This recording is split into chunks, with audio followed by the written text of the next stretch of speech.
John Fredericks, America's Godzilla of Truth. He's popular and proficient in picking politics with prophetic precision. And now Jay Fred's picking sports. Are y'all ready for this? All across the airwaves and streams of the John Fredericks Media Network, John, Jack, and Nate, three guys that are pretty wise when it comes to picking winners. Football, basketball, baseball, soccer, golf, UFC battles, you name it. When the game is on your mind and money's on the line, Godzilla Wins is your guide to picking winners. Before you make that play, hear what J. Fred has to say. Godzilla Wins on the John Fredericks Media Network. Oh yeah, for entertainment purposes only.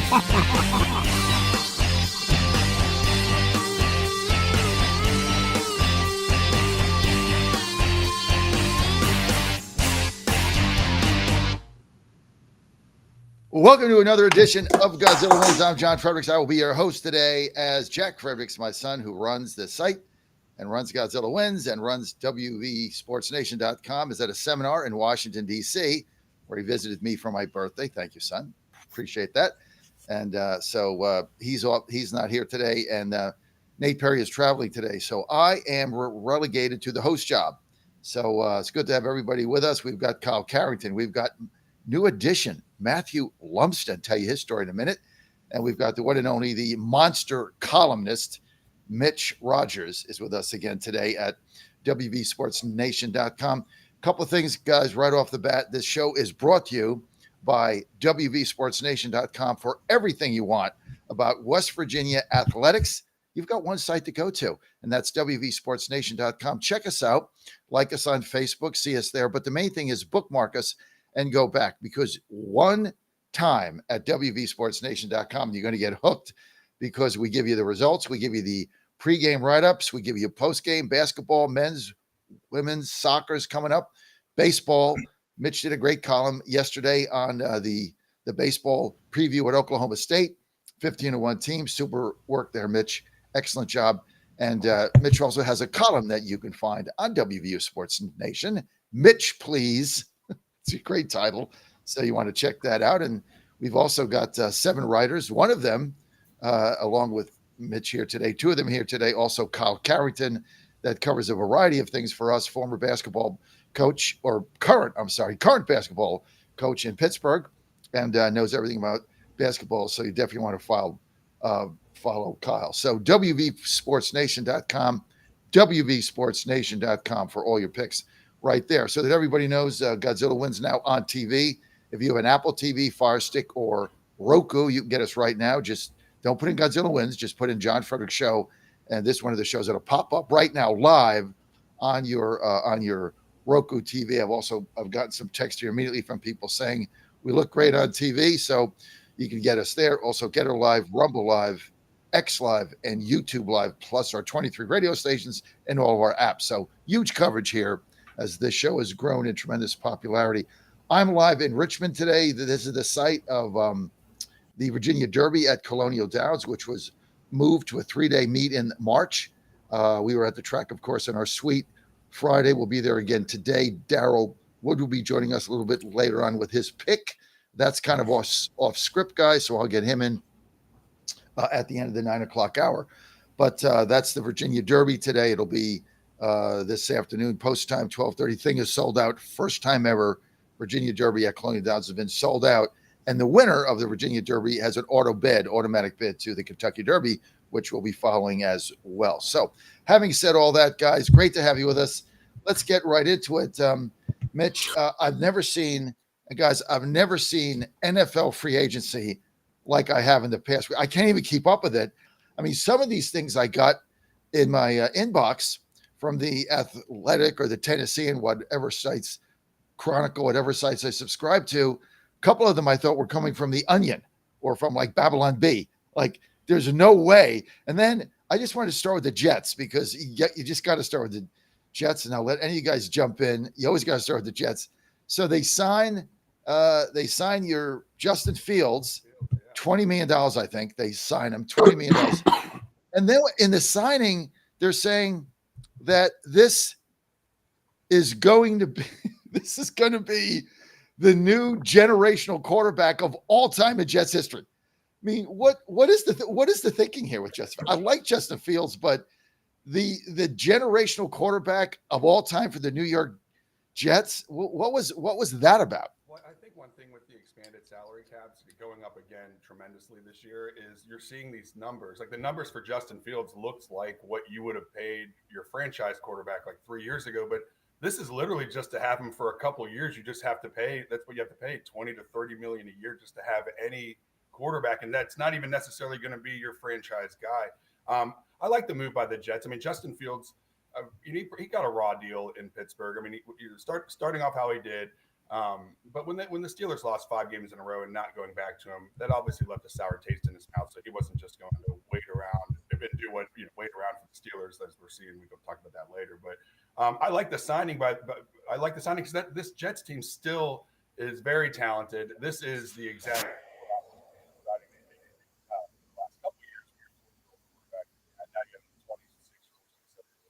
Mitch, we're getting an audio issue. Al, you might want to check. Mitch, want to check your connection.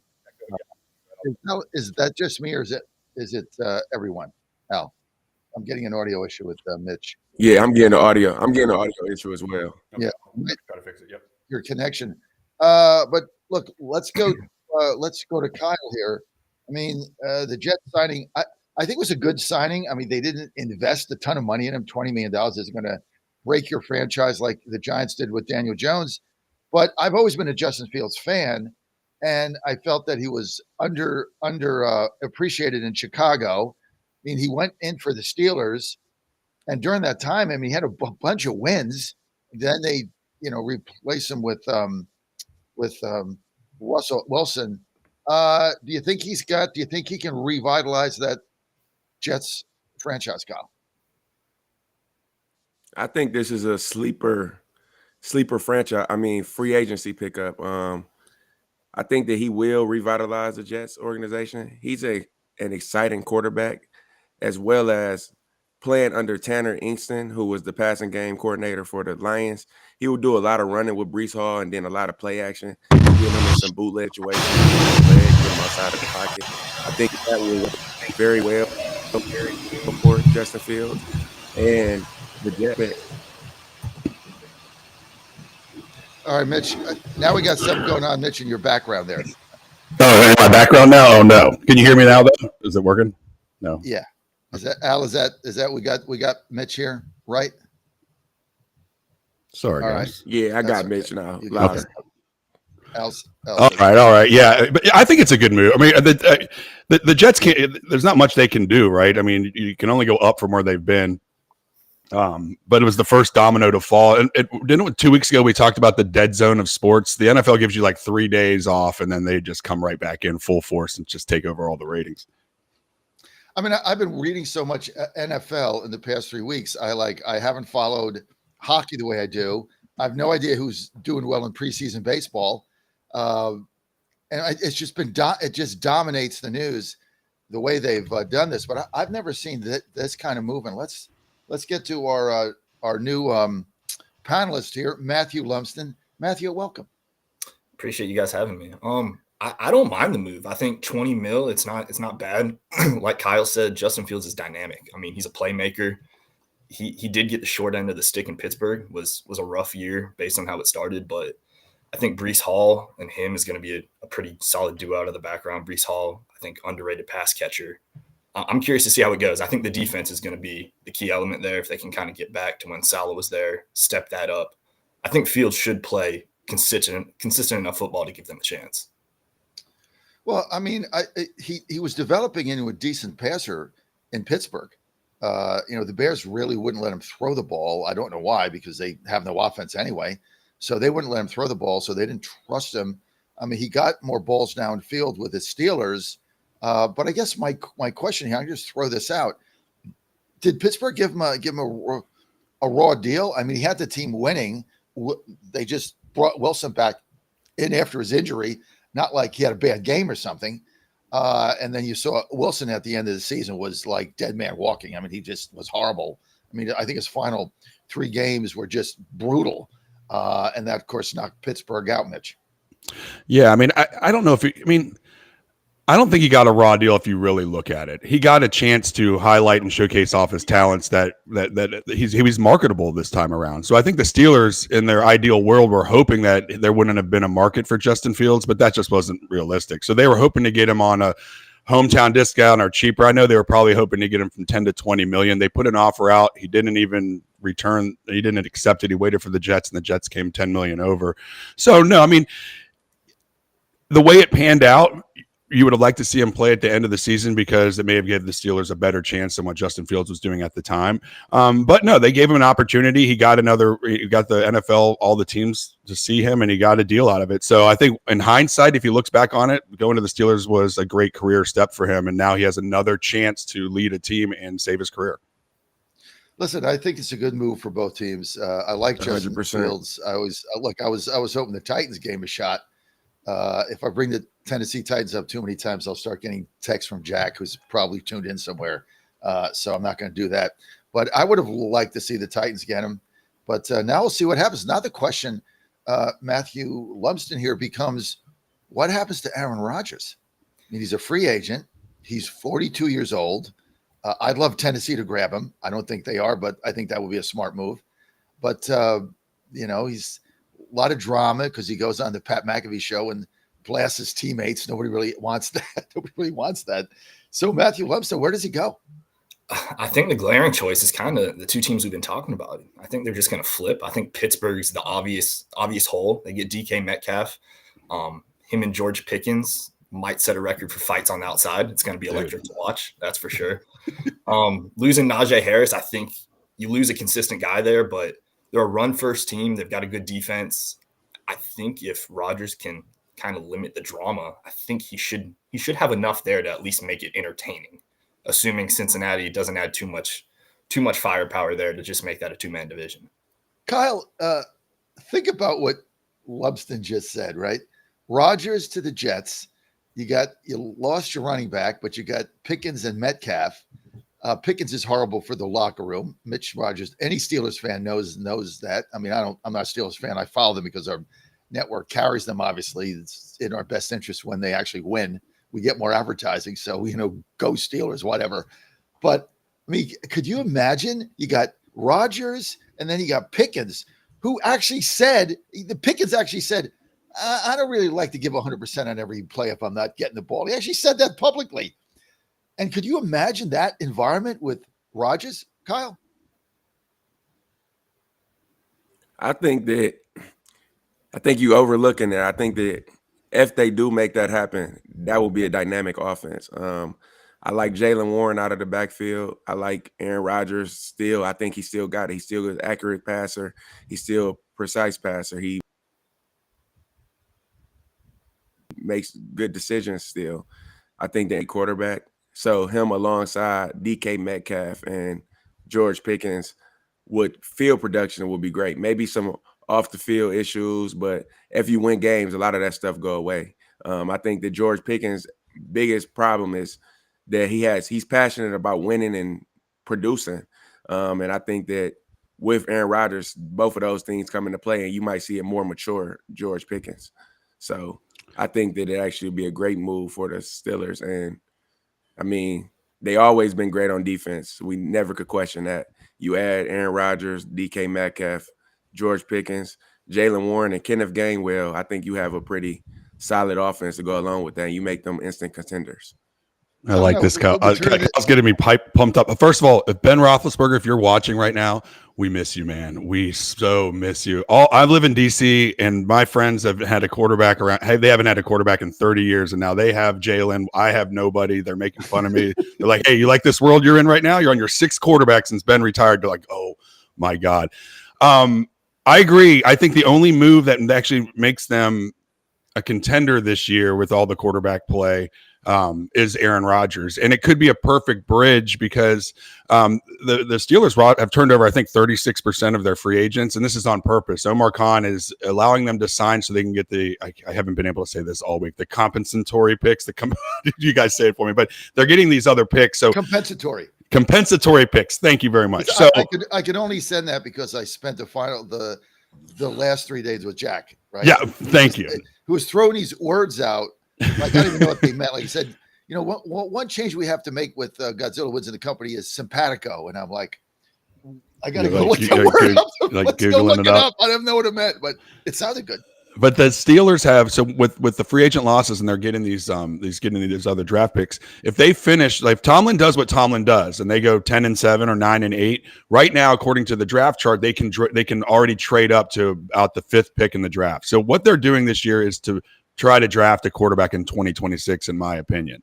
So right now they got Mason Rudolph. That is a security blanket because they'll roll with him if Aaron Rodgers stays on the beach or goes on ayahuasca and just goes off into some trip somewhere. If he's just gone, and they're not going to wait too long for him. But if you can get Aaron Rodgers, I agree with this talent here. And I know this is crazy to say, but like, I know he's old, but he was coming off an Achilles injury last year as well. He's over a year away from that injury too. So that mobility that he didn't have at the beginning of the year, I think he will be a better quarterback than he was last year, just from coming back from that. With all that said, I can't believe the Steelers are waiting for a 42-year-old man to tell them if they're going to quarterback for them. Another thing, weird world. Another thing, we may be missing out on another opportunity that they might be looking into this year. I heard some rumors. NFL.com reported something about the Saints being willing to trade back to the Steelers if Shedeur falls that far, and they might be looking to get a younger quarterback in Shedeur Sanders this year. And that's a rumor that's been floating around. I see it reported a few times, and I'm not sure. I'm not sure if I'm sold on Shedeur personally, but I think that that's a much better option than rolling with Mason Rudolph. I don't think that is an option. I think he'll be the backup this year regardless. Yeah, I think wait, don't be Madoff. He actually won 2 games for Tennessee last year because we only had 2 wins, but he did win them. Hey, for the last time for the Steelers, he vaulted them to the playoffs 2 seasons ago. So yeah, I mean, so he goes back to Pittsburgh. This is becoming like the he Steelers. Got booed his last time starting in Pittsburgh.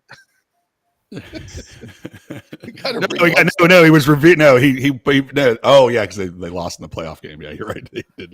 Come on. He's a fine backup. I mean, somebody gets hurt for a game, he can come in and manage a game, throw 18 passes for 5 yards each. Basically, what he does. I mean, he's not going to throw 7 interceptions. So, he's a fine backup. But I like the Sanders move to the Steelers. Matthew Lubson, and I'll tell you why. I would love the dynamic because I'm a Tomlin fan. I would love the dynamic of Deion Sanders trying to tell Mike Tomlin what to do. I just give me the popcorn. Let me be a fly on that wall. I'll do pay-per-view. Let me see that convo with Sanders trying to weigh in and bitch or whatever he does to Mike Tomlin. I just love to see how that goes, Matthew. I mean, honestly, based on what Kyle's saying, I don't know how too far-fetched it would be. If Rodgers wants to win, I'm not a Steelers guy, so this might hit you guys the wrong way. I don't think they're much of an upgrade from the Jets. Better defense, but I mean, you look at George Pickens to Garrett Wilson, Steelers ain't getting anything there. DK to Devontae, they get the younger, more athletic version of him, but I think Breece Hall is better than Jalen Warren.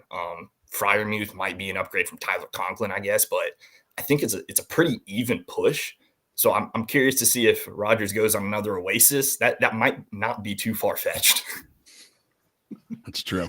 That's true. And if he does the arc, if he goes back to the Vikings and just does the Favre arc, and apparently the Vikings are, in the mix right now. They're interested to have him mentor, that's crazy. Everybody wants to throw to Jefferson, right? I'm not.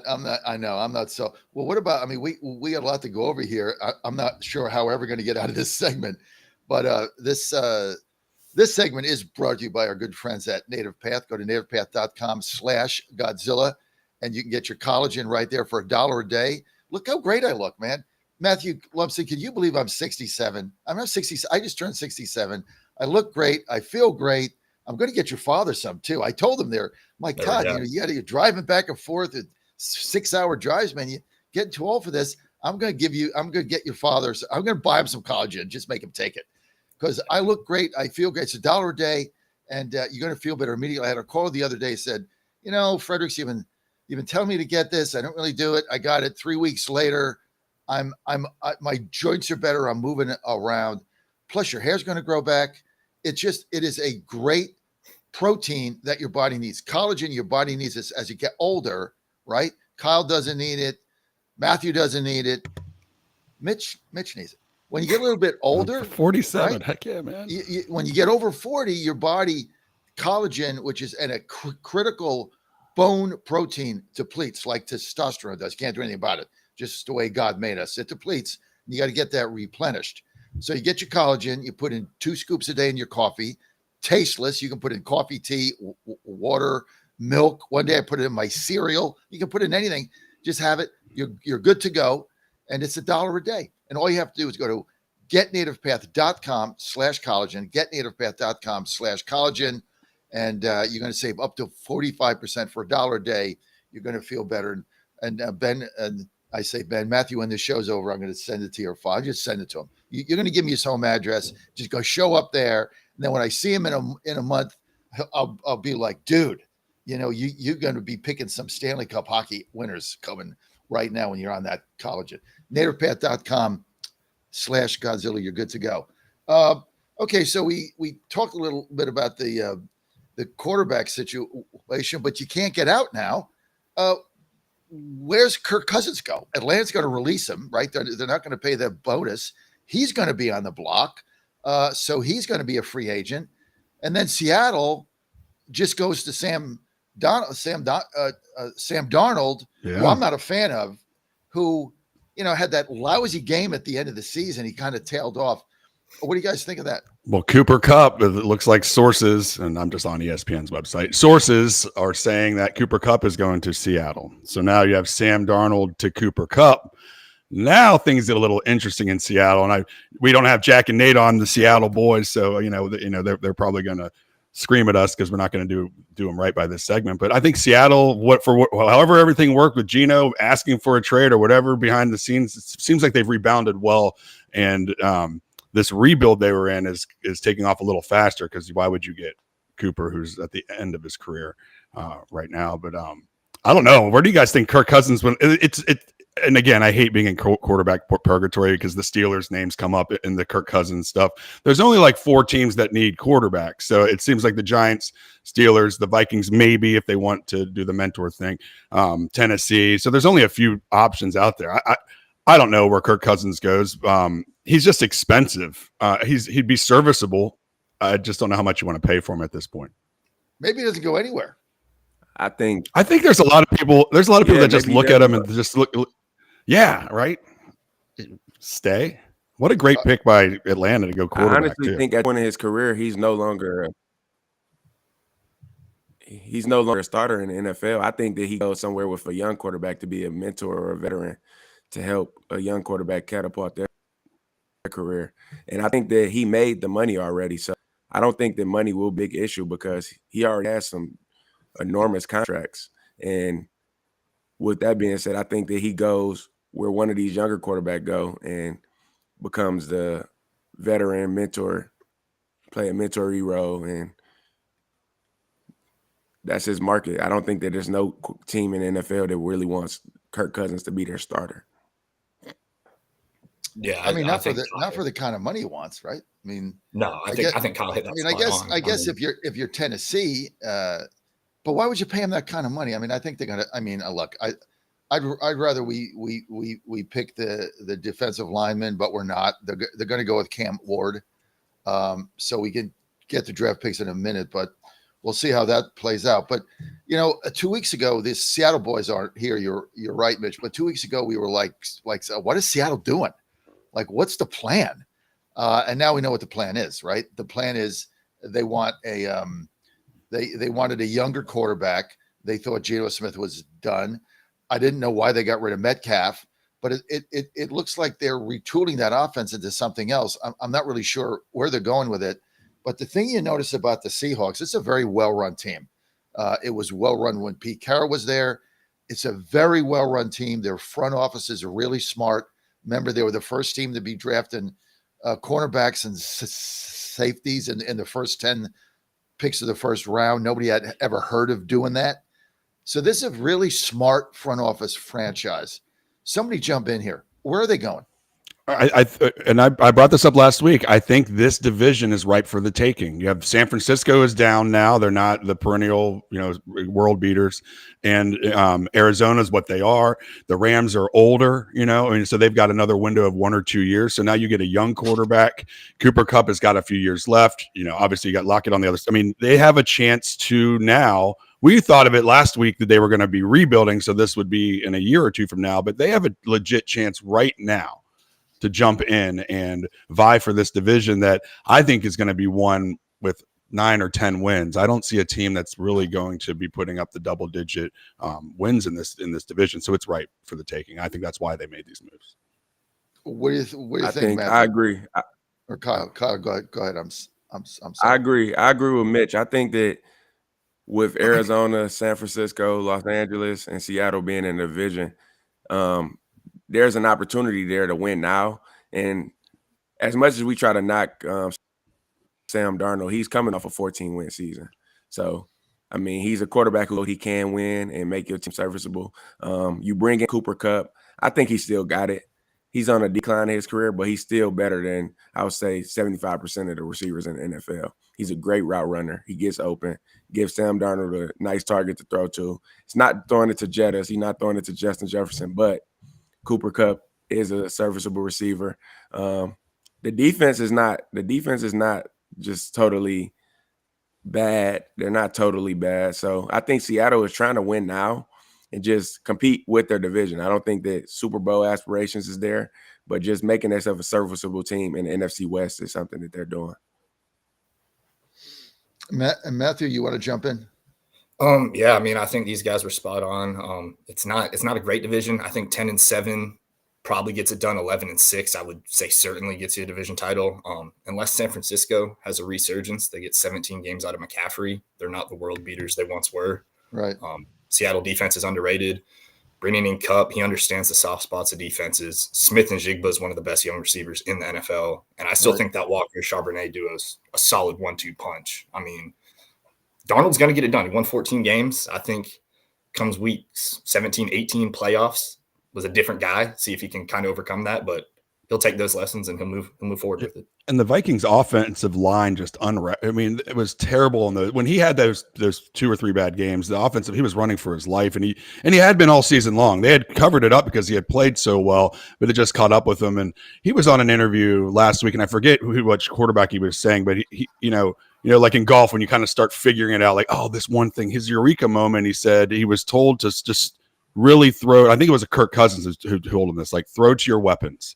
Like, don't always try to find in the scheme. I know the offensive coordinator wants you to go to the X receiver here, but no, you got Jefferson. You got somebody, you abuse and utilize your weapons. And he said once he started doing that and forcing throws into the guys he knows can make him in hard situations is when he started playing this well. He's going to have some weapons in Seattle. And if he can keep that going, this team is now exciting from 2 weeks ago to not like we didn't know what they were doing to now a team that can really contend in the NFC. It's interesting how things change with a couple of things. A lot of times you really don't know what a team is doing, but now it kind of makes sense for Seattle. Joey Bosa, here's a shocker. I mean, he has been the face of the Chargers defense since I can remember. It's got to be over a decade. I mean, he was the guy that was always there. He signs with the Bills. Why didn't the Chargers re-sign him? Why did they let him walk? I think that your contract, now that he's so far in the league, the contract is getting to the point where is it worth it? He's injured a lot, and when you have to pay that much money, you're paying quarterback money basically. If you want to keep him with your franchise, you get rid of him, he can, he'll get paid a little bit less. But this is a Bills. This feels like this is like kind of the Bills thing now. Getting an aging outside rusher at the end of their career to try to help them out to be those final pieces for the run. So I think mutually it's good moves for everybody. But yeah, it's sad. You don't want to, especially when we talk about college sports and you don't have any legacy people with your teams anymore. It stinks if you're a fan, and he's been with you your whole career. It'd be like if TJ Watt left Pittsburgh, it would just be awful. But I think for the Bills, this is what they do, and they're a couple pieces away from a Super Bowl. So it's a great move for the Bills. You're on the Godzilla Wins Radio Network. Great to have you guys with us. Don't forget, we're on TV, Roku, Fire Stick, and Apple TV. You can find us there. Just put my name in. Can't put in Godzilla Wins. It is not going to come up. Got to put in John Frederick Show, and Godzilla Wins comes up right now. So let's go to, we got Myles Garrett threatened the Browns, said I want out, and then they re-sign him. It's just, I'm not a Browns fan. I don't like the franchise. I don't like what they've done, but I don't know. At some point, does culture ever come into play with this team? I mean, you got a guy that all he does is grouse. He doesn't like the team. He doesn't like the organization. He says, "Get me out of here," and then they sign him for a huge amount of money. What like Matthew? Like, what the hell is up with that? Like, how do you if it was me, I'd be like, "Hey, if you hate us this much, the last thing I'm going to do is pay you more money. I'm going to just get somebody in there that really, is good for the locker room, good on the field. Maybe I can rebuild my team with them. Certainly not going to have somebody back that is telling me I suck, and then I'm going to pay him double the money. Like, what is that about, Matthew? I mean, money talks. He's out here making threats. He wants out, and then $160 million changes your tune real quick. Now all of a sudden, loves the city of Cleveland, loves the Browns organization. I saw he doubled down yesterday. All he wants to do is win, and he thinks they can do it. I guess when that 160 hits your account, you change your definition of winning real quick. But I mean, this is also the team that's paying Deshaun Watson. I think it's like $47 million a year. So it's like, it's not the craziest thing I've seen him do in the last 5 years. That's for sure. Well, that's true. Hey, anytime there's a news cycle that has Mason Rudolph and Myles Garrett in the same week, I have to bite my tongue a little bit because I cannot stand Myles Garrett just for the Mason Rudolph stuff, but I will digress. Yeah, that's yeah, I mean, it's not. I mean, I want to win. Yeah. He was using that as leverage against his own team, gets a huge max contract. And you saw it when Haslam and them weren't going to meet with them. And I thought it was just going to turn into some bitter, prolonged, dragged out fight. But the fact that they just came to the table with his number and just like, here, take it. But yeah, I mean, if you want to win now, obviously Cleveland is a tough spot to do that. And we were talking about Kirk Cousins. That seems like a spot too. I know Cleveland might be in the mix for that because they need to do something. But for Cleveland, it's the same way though. I mean, and I have I know a lot of Cleveland fans, and Myles Garrett is their TJ Watt too. So, I mean, it's for them, for Cleveland, it doesn't have much. And I'm giving you some empathy and some love right now. I feel good for you all to have your second best pass rusher in the league signed long-term. So for Cleveland fans, at least they don't have to cry about losing something else. So at least we'll keep it positive there. But Myles, you're going to lose a lot more, buddy, and I am going to be waiting here to watch it. All right, guys, we got to get out of this segment. I want in free agency so far, then we'll get to the draft. Biggest winner, biggest loser so far in this free agency portion of the NFL. Who wants to start? I'll start. Okay. Biggest winner, in my estimation, in this free agency is the Steelers because they got DK Metcalf. And I don't know who their quarterback is going to be, but you can get a guy like DK Metcalf and you can get him and you can pair him off with Pickens. Now all of a sudden they've always had a good run game. Now you're going to have now you're going to have an unbelievable, formidable passing attack. That's why they've got to get a quarterback in there to pair up with these two guys. So I think they were the biggest winner. Biggest loser, Indianapolis Colts. because they signed Daniel Jones. I mean, They're this excited. guy is so bad. They're excited, Like, dude. they're excited. I mean, what are the Colts doing? They're loving They had AK-47 or whatever his name is. He was supposed to be the savior of the franchise. He fizzled out at the end of the season. He got benched, and now they bring in Daniel Jones. I mean, if you're a Colts fan, what exactly is your hope here? I don't get that. So that's my so far biggest winner, biggest loser. I'm going to defer. I'm going to let Kyle take his Bears because I think they've had a really good offseason. I like what the Commanders have done. Getting Laramie Tunsil, getting a left tackle in this day and age. I don't even know why he was available or how he was available. And when it comes down to it, it's basically a second round pick once it offsets with some of the other moves they made. And then also getting Deebo Samuels to really solidify a team that was very close to making a run to the Super Bowl last year. I think they're your winners. And then, I mean, so I'm just biased here. Right now, it's a wait. And Steelers have no quarterback right now. We got Mason. So I'm right now, I'm feeling like a loser because it was DK Metcalf signing it was the greatest thing for like 12 hours. And then since then, we've just been watching everybody go away. And I understand it's for those picks that I can't pronounce. And so I'm fine with that. But on the surface right now, until we have a quarterback, the Steelers don't feel like they're winning right now for me. All right, Kyle. I think the Bears still have some work to do, so I'm not going to go with my Chicago Bears, but I'm actually going to go back to Seattle. I think Seattle is the biggest winner. Getting Cooper Kupp and getting Sam Darnold, when we thought it was a rebuild, they totally made this whole conversation a 180. We were thinking they were just going to go into rebuild mode, and they turned it around.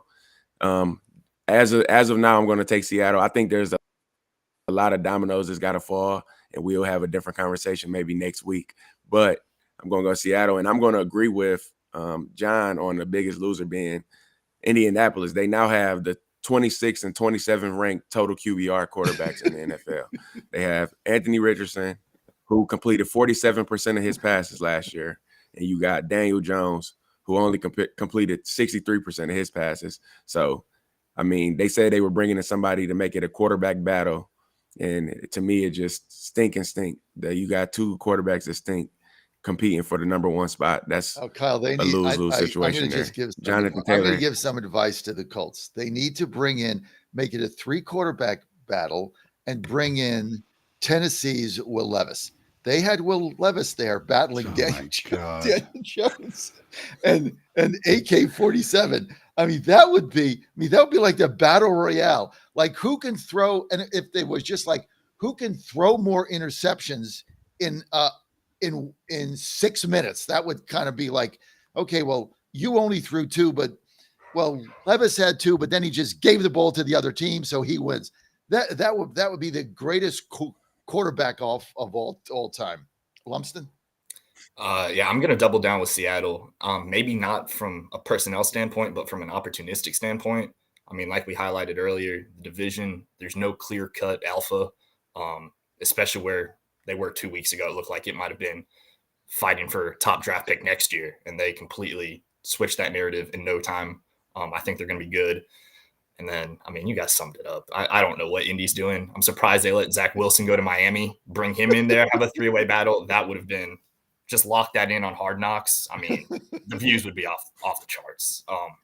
Yeah, Indy's, I'm not sure what's going on there, but the preseason game should be entertaining to watch. Give a half to each of them. I'm sure Jonathan Taylor's going to be sitting those ones out. I don't know how much longer he's going to want to deal with that, but yeah, that's a disaster right now. I don't know what the Irsay's are doing. It's just, but look, I mean, I have nothing to, I have no bragging rights here as a Titans fan because where Amy is equally putting on a clown show in Tennessee. Okay, let's shift over to the draft. Tell me what you guys think. We're going to do that. This segment brought to you by my good friend Mike Lindell at My Pillow.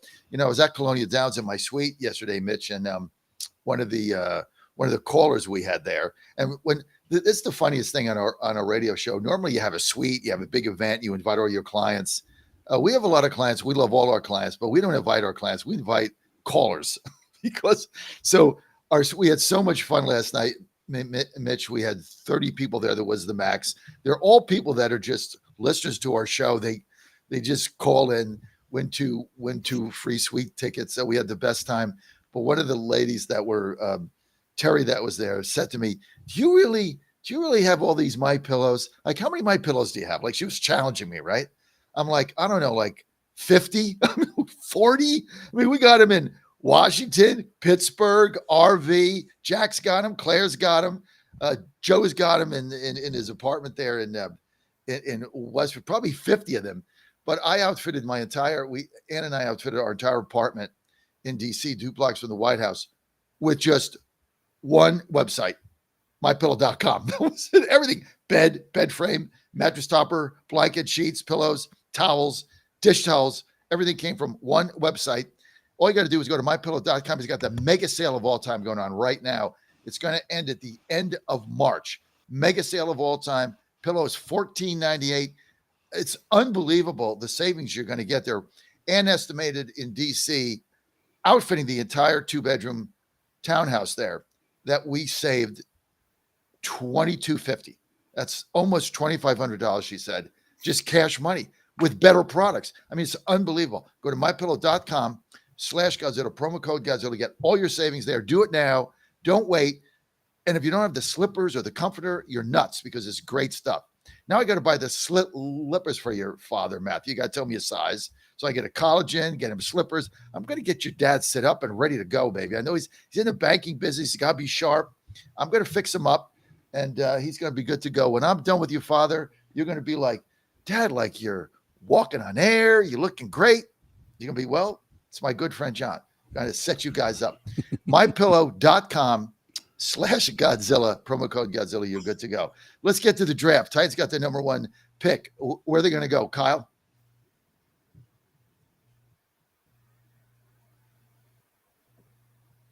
Kyle, you there? Did we lose Kyle? Oh yeah. I think he's frozen up. Well, I keep forgetting you guys have the number. Yeah. Go ahead. So for me, I'm going to use my time to just give flowers out to a guy. I think the number 1 pick is going to be Cam Ward, and I think deservingly so. I think that Cam Ward is going to be a stud. I think that a lot of people questions the way he plays, like nonchalantness. He do have some Jay Cutler nonchalantness there. But if you look at the intangibles, for his poise, his resilience, his accountability, the way he leads at his age, and then his story. He's a quarterback who was running a wing T in high school who had no offers out of high school. He went to Incarcerated Word, and that was initially there. And then to go all the way to Miami and be, to me, deserving to be at least top 3 for the Heisman, which he did. He's going to be a great quarterback. He's going to be a stud. And it's the intangibles. It's the things that's off the field as much as it is the things on the field. We spent a lot of time today talking about guys like Myles Garrett, George Pickens, prima donnas. He's not a prima donna. He's a hard-nosed kid who's going to bring a lot. So, John, you should be excited. You're going to get a really, really, really good for the Titans. Damn, you got me fired. There you go. There you go. I keep forgetting the Titans have the number 1 pick. So, John, you're gonna be able to insert Titans talk for weeks. Kyle, it's spot on. Cam Ward. I know there's people are talking about the quarterback draft class being down a little bit this year, but Cam's not part of that. I would take him in a heartbeat, and it looks like the Tennessee Titans are going to take him. They've fortified their offensive line. They haven't gone after a veteran quarterback yet, so this has all the makings that they are going to take Cam Ward at number 1. I don't know where else they would go right now, because down the list, I don't think they would be going for Travis Hunter. I know there's offensive linemen, but they're pretty stacked on the line right now. So I think this is when you finally get off of that, franchise quarterback hellhole, and you're going to get your guy and be good for another 10 to 15 years. And I'm jealous. Lumsford. Yeah, no, it's definitely Cam Ward. It's the quarterback class. The depth isn't there. I mean, I think he's head and shoulders the one. I don't see them trading it at this point. Will Levis, as you've stated, clearly not the answer. Could go Abdul Carter at 1, but I don't really see. I don't see the purpose there. I don't think that's a good fit for them necessarily with that quarterback issue. I like Kelvin Banks a lot out of Texas, but like we said, O-line, I don't see being a fix immediately. So I feel like it's pretty clear cut. It should be Cam Ward at 1. Well, we fixed our O-line, we being the Titans. We fixed the potential worst O-line in franchise history and certainly the NFL with your Steelers right tackle. I know he's a little aged. He's 32 years old, and maybe his pass blocking isn't that good, but he's a great teammate, fits the locker room. He's a solid offensive lineman. He plays every game. He never gets hurt. So I love that. I love that signing by Tennessee.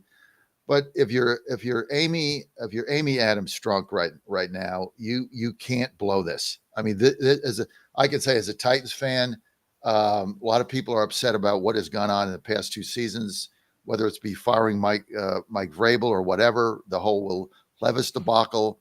But she is in control of this team, and that's fine if you win.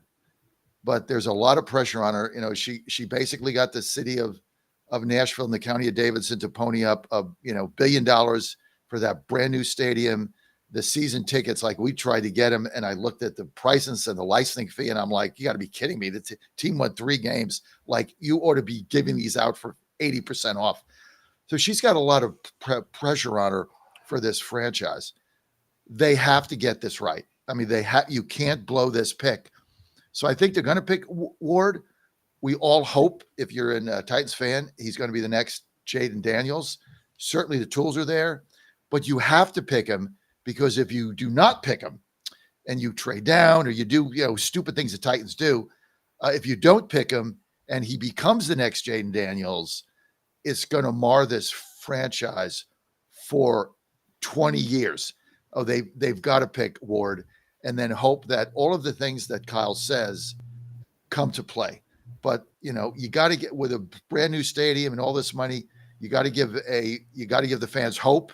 And I think Cam Ward does that. Therefore, I think the Titans have to pick. They have to pick Ward. Anybody want to comment on that? And I'm not allowed to say this because I think I'm too old, but I want to give flowers out as well. I forgot you guys signed Dan Moore for this. Dan Moore was one of the most maligned Steelers players. Everybody wanted Broderick starting, and Dan just stayed on that left tackle, and he waited it out and got paid. I mean, he got the bag from you all, and he is very serviceable. I've always been a fan of his. He has a lot of haters in Pittsburgh for some reason. I don't know why. So I'm rooting for him, and I think he'll do a good job. And he's well worth it, and he's going to protect Cam Ward for a long time. Well, he said in the press conference that he came to Tennessee basically because of, I guess, Brian Callahan's our coach. His father coaches the offensive line, and he said he came to work with him. He thought he could make him better in the second half of his career. But the guy's got a reputation as being just a fabulous teammate, great in the locker room, and he never gets hurt. He plays. I mean, a lot of these offensive linemen, they're hurt all the time. It doesn't do you any good. I think Callahan was his coach's rookie season because the Steelers had him for a second. Yeah. That's that. No, I'm happy for him. Like I said, the local media just abused him, and I'm happy that he's good. He's good, and that's why Broderick wasn't over there. So well, it's definitely going to be interesting, guys. Okay, we got about 13 minutes more in this segment. Let's get to some hockey talk here. As you know, I'm your hockey analyst, but now I've got a rival in Matthew Lumsden here. I love this NHL season. I've had so much fun, Matthew. Now it's I'm a Penguins fan, and although we did win a couple of games at home, we're not going anywhere. Pittsburgh has all kinds of issues with salary cap and they rebuild, babe. We're rebuilding. Yeah, well, they held. I mean, it's good. It's tough to get mad at the Penguins front office because they held on to their star players for the fans. And a lot of teams don't do that. I mean, they held on to them because we wanted them there. Pittsburgh Penguins fans that packed that place, they packed that arena. They want to see their star players that led them to glory. So they did that for the fans. Now we have to be gracious as fans, and there's going to be some pain, right? There's going to be some pain to get to a new pathway. Thanks for the memories. Oh, thanks for Crosby. Thanks for keeping all these guys. But now they got to retool. And it might not be, 3 seasons. It might be a season or 2. I like some of the moves they made. I know. Having said that, this thing is wide open. I mean, my pick at the beginning of the season was Toronto. Everybody made fun of me. Right now, I think they got a hell of a shot. I know they always blow up in the playoffs, but now they got a defense. They always score. I mean, they can win the whole thing. Colorado can win the whole thing. Winnipeg is still my bet now to win it. They're big, they're strong, they're fast. They got the best goalie. I know he's choked in the playoffs, but you go right down this line. I mean, Vegas, Kings. I mean, none of these. There could be any of 20 teams here that win the cup. What say you? Let's open it up. Start with Matthew. No, I mean you're spot on. It's wide open. I'm a diehard Oilers fan. Watching Stuart Skinner in net is just abysmal. It's painful watching McDavid and Draisaitl put up 100 points together every year, and we can't get over the hump. Last year killed me. But the two teams that I really like is you saw your boys. The Jets won last night 4-1 against Dallas. Dallas has some injuries though. They're missing Heiskanen. They're missing Rupe Hintz. Hellebuck, clearly the best goalie in the league. I'm petitioning Jake Ottinger as number 2. I mean, built very similarly to that USA Four Nations team. The addition of Rantanen obviously is going to be big. Put him with Robertson, get Hintz back. And then I've been big on the Senators. I mean, you saw the Bruins' downfall this year. I think that's the loss of Ullmark. He's a legit goalie. It's the Chuck brothers, both of them born for the playoffs. So I'd love to see Ottawa make a deep run, possibly get Florida. That would be entertaining to watch the two of them go at it. I mean, I just think it's wide open, Mitch. There's no like overly dominant team that's okay. Well, it's going to be Florida teams are going to get in there again. I mean, any of these two, anybody can play in these finals, Mitch. Yeah, and in the Eastern, and when you bring up the Penguins and juxtapose, and then you got the Capitals who are sitting there with their star, ready to break records and have one of the best teams in hockey. And Carolina, the East is wide open too with Carolina and Washington, and I like Toronto as well. But Florida Panthers, there's just something about them the last few years that you just can't count them out. And but the buzz with the Caps right now, and I watch a lot of their games. They just don't lose, and they're hot again right now. And I just don't want them to get a Stanley Cup. I don't want them to get near Crosby. I've been able to fight off these fans around here for years and years and years, but now we're the laughing stock of the NHL while they're flying high, and it bothers me. Well, they're unbeatable at home. I mean, that's the other thing about the Caps. You go into Washington, what do they have? Like 3 losses at home. I mean, you can't beat them on their home ice. So you've got them, but also there's, you really, the Rangers are the biggest enigma, I think, this season, because on paper they look really great. They have some games. They had a little run there before the break, and they started winning games. Like, okay, they're coming back, and then they start losing again. On paper, they got to be in the NHL right now. This season. The biggest disappointment from what you thought they were going to be to what they are, and I'm not sure if they get out of it now. So we'll see how that goes. Let's get picks to win the Stanley Cup here. We'll move on. You have to make a pick. Mine is, everybody knows this. I like the Jets. They got the best. They got the best goalie in hockey. Eventually, you get the monkey off your back. They're big. They're strong. They have depth. Now, a lot of people don't like watching them because, they play defense, right? They're a defensive team. They're not run and gun. The puck's not flying all over the place. They're slow and plodding, but they're very tough. They win games. And I think their style of play lends itself to the playoffs. That's why I like the Jets to win the whole thing. I think the last time I got them on DraftKings, I got like 13-1, 10-1. To win the thing, so I like the Jets. Guys, go ahead. I'll jump in. I like Vegas. I like the moves they made with Ryder Smith and Carlson. Good.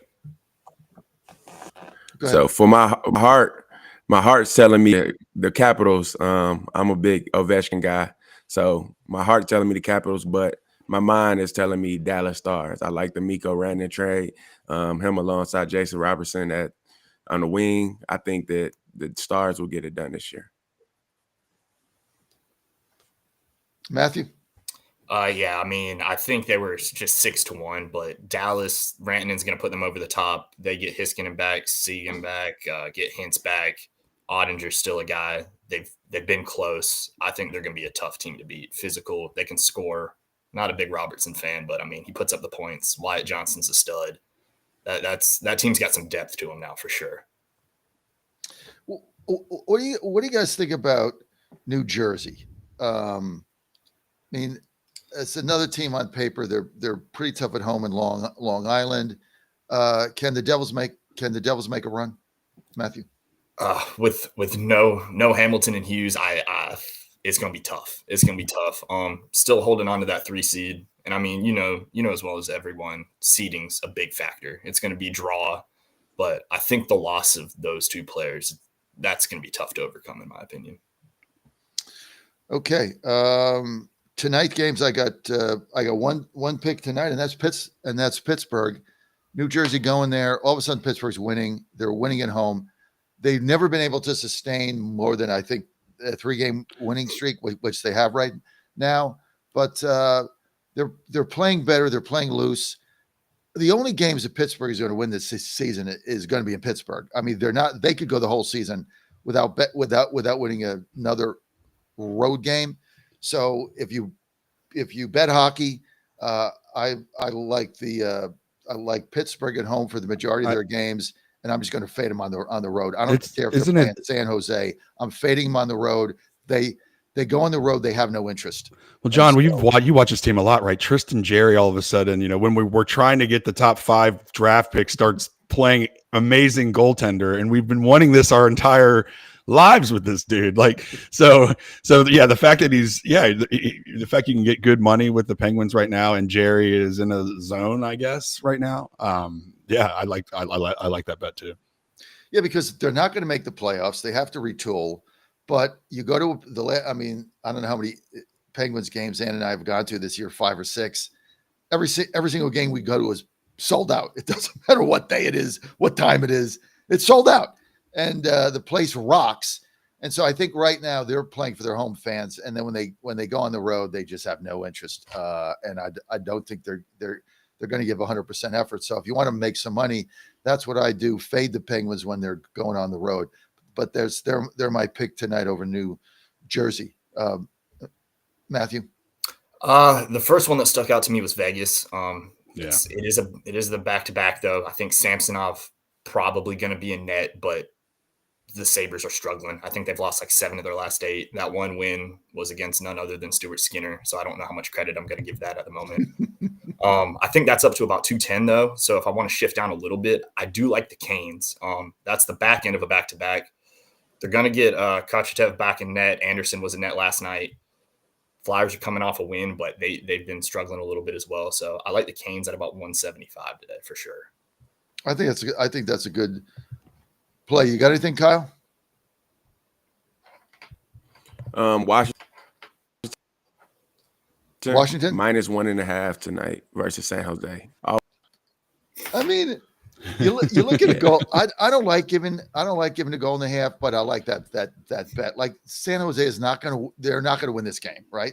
Not against a Capitals team that's on fire right now. That's playing to win the cup. San Jose is just the bottom feeder of all time. They're really an AHL team. They're that bad.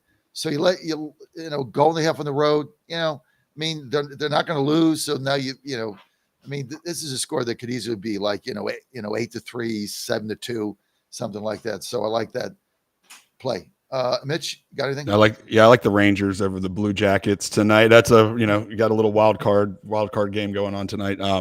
Yeah, so that I like the Penguins as well. So I tend to like to follow your hockey bets, John. That is your forte. So I'll definitely put a unit on your bet, and then I'm also going to go on the Rangers tonight. Listen, I've had a good hockey run. Anybody that follows my picks, hockey, yes, baseball, unbelievable. I had another great MLB season, and was it 2024? Where you bet multiple games a day. There's no dime line anymore. You bet these, whether it's DraftKings or MGM, whatever you have, you got basically a 30-cent line. I mean, baseball is set up for the gambler to lose. You just over the top season, you just have to lose because the vigorish just annihilates you over 162 game season. But I've been managed to win. because you got to make your plays. So, but football, college football, forget it. I'm like the worst. Okay, we got to go to the top of the hour. I want everybody to stay with us. We got basketball coming up. We got NCAA tournaments. We'll talk a little about college baseball as well. Major League Baseball starting in a couple of weeks. We'll kind of put that on ice right now. You're on Godzilla Wins. We're going to also open it up for phone calls for Al. He wants to talk to you. This is the People's Show. 888-480-JOHN, 888-480-5646. We'll be right back. Stay with us another hour right here on Godzilla Wins.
You're listening to Godzilla Wins on the John Fredericks Media Network.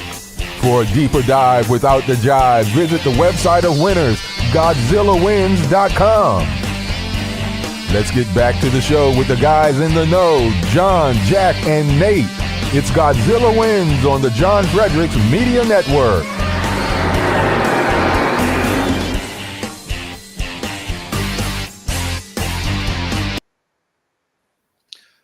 All right, you're back on Godzilla Wins. I'm John Fredericks, sitting in for Jack Fredericks today, and Nate Perry. Both of them are traveling, so I am relegated to guest host duties and trying to do the best I can. So I do enough hosting during the week, Monday to Friday, 6 a.m. to 10 a.m. But hey, great to be with you guys. Our panel, Kyle Carrington. Kyle is a senior writer for WVSportsNation.com. Go to WVSportsNation.com. Matthew Lubston is joining us now. If you don't know Matthew, he played baseball for Clemson. He had a tremendous freshman season, then got hurt, and he is now with us. His brother Ben Lubston is on the West Virginia Mountaineers, right fielder, and so Matthew's with us, a great writer and very, very in-depth sports analysis. So we're happy to have Matthew with us today. And of course, the one and only Mitch Rogers, who is our columnist. Mitch, please, on WVSportsNation.com, and a senior writer as well, part of the team in our launch. Mitch Rogers was us. Mitch, also a alumni of West Virginia University that we're going to be talking about in a little bit. Well, they're there, and let's just talk West Virginia for the first part of this segment. Get a little talk here. And of course, the segment brought to you by WVSportsNation.com. WVSportsNation.com, our new website there. Everything on West Virginia sports is right there. You don't have to go anywhere else. We got the interviews, we got pregame write-ups, we got postgame analysis, and we got Mitch's column. Now, Mitch, you put out a column yesterday that I thought was a 10. I even called you up to say how it was okay. So we get back from Colonial Downs. We're in our hotel room, and Ann says, "Hey, I got to read you Mitch's column." I said, "What do you mean read?" She said, "I'm just going to read it to you. It's that good." So she said, popped up on my Facebook, like, "You own the company. Thanks for subscribing to our page." Wonderful. So she actually read your column out loud to me. You're embarrassing me. And I want a woman that reads columns to me. Hold on. She read awesome. It's this good. I got to read it. She said, "Mitch is like the best." So she's reading your column, and then she got to the part where it says "fool's gold," and she's like, "That's it. The guy's brilliant." So here's, it is what it is. Let's start with baseball. The game against Oklahoma State. They got a 3-game series, first game in the conference. Baseball 15-1. They got winded out yesterday, so they got a doubleheader today. So Yeah, I mean no, thank you for that. Yeah, I mean uh, the West Virginia Mountaineer baseball team is coming off their best season in history, super regional, and they started off the year 12-0, and now they're 15-1. They've done it with everything. At one point, they had a 2.6 ERA. That when the pitching would falter a little bit, the bats started to come into play. So they have done everything you can ask a baseball team to do right now, preparing for what becomes the real part of their season, and now the Big 12 schedule in Oklahoma State. So, I mean, the article, I wasn't trying. Basically, when you're 15-1, you just want to have just a little realistic expectation, especially with how good they were last year, and now seemingly they look like they're picking up right where they left off. But their pitching staff was decimated in the transfer, with draft, and so they had to go to the transfer portal a lot. And Coach Sabins has done a great job in these games against subpar opponents to try to figure out the best team that he can put together for the Big 12 schedule. And now with the new rules where he has to take his roster from 40 to 30, he really had to evaluate. And he said that Dayton game where they were able to extend the game with hitting and stuff allowed him to evaluate a lot of other pitchers instead of having to do a mock game, so he could get to where he's at right now. But the story of the Mountaineer baseball program, I went to school in 97 to 2001. I worked for U92. I covered the baseball team back then, and there was no fans out there. It was just, to see where this program has come in 25 years is truly remarkable, and what Maisie and now Sabins has done. And I was disappointed. I could not wait to see how they performed against Oklahoma State. And Oklahoma State, I mean, if you look at it records wise, you're going to be like, oh yeah, we'll kill them. No, Oklahoma State is favored to win the Big 12. Their strength of schedule so far in the early part of the year is top 50. So they didn't do a bunch of cupcakes to start the year. They don't have to, because poor weather makes teams have to go other places as well. You got to go to Jacksonville to start a season when you're in Morgantown. But Oklahoma State's for real, and right now they haven't started off as they expected, and they're going to have a chip on their shoulder too. So this is going to be a great series. And I haven't been so into baseball. Last year, when they went on their run, and then now this opportunity to actually cover them, it's fun, and really looking forward to see what they do on the Big 12 stage. We'll see what happens. I mean, this is a different team than the teams they're facing. It was an interesting strategy for Coach Sabins, first-year coach. He put a lot of very weak teams on this schedule. I mean, basically the best team they probably played was Jacksonville, because they actually had some legit D1 players, but it was a very weak schedule. You juxtapose that with Oklahoma State, that before West Virginia came into town, they played Dallas the Baptist, who's a super regional team. So they've gone the opposite direction. I don't know why. I mean, I think there was a reason that Sabins did this, probably to get some wins under his belt, perhaps, maybe evaluate a lot of different things without the pressure. I'm not really sure. But you nailed it in your column. Kennesaw State, which is not very good. They've had some good seasons. This is going to be a down season for them. I mean, they lit that pitching staff up over the weekend. They lit them up like a pinball machine. Now, they ended up winning, I think, 2 out of 3. But you look at the number of hits they gave up. Somebody gave an interesting stat about 8s and 9s that I found fascinating. I'm going to turn it over to the person who said it, which I heard third hand.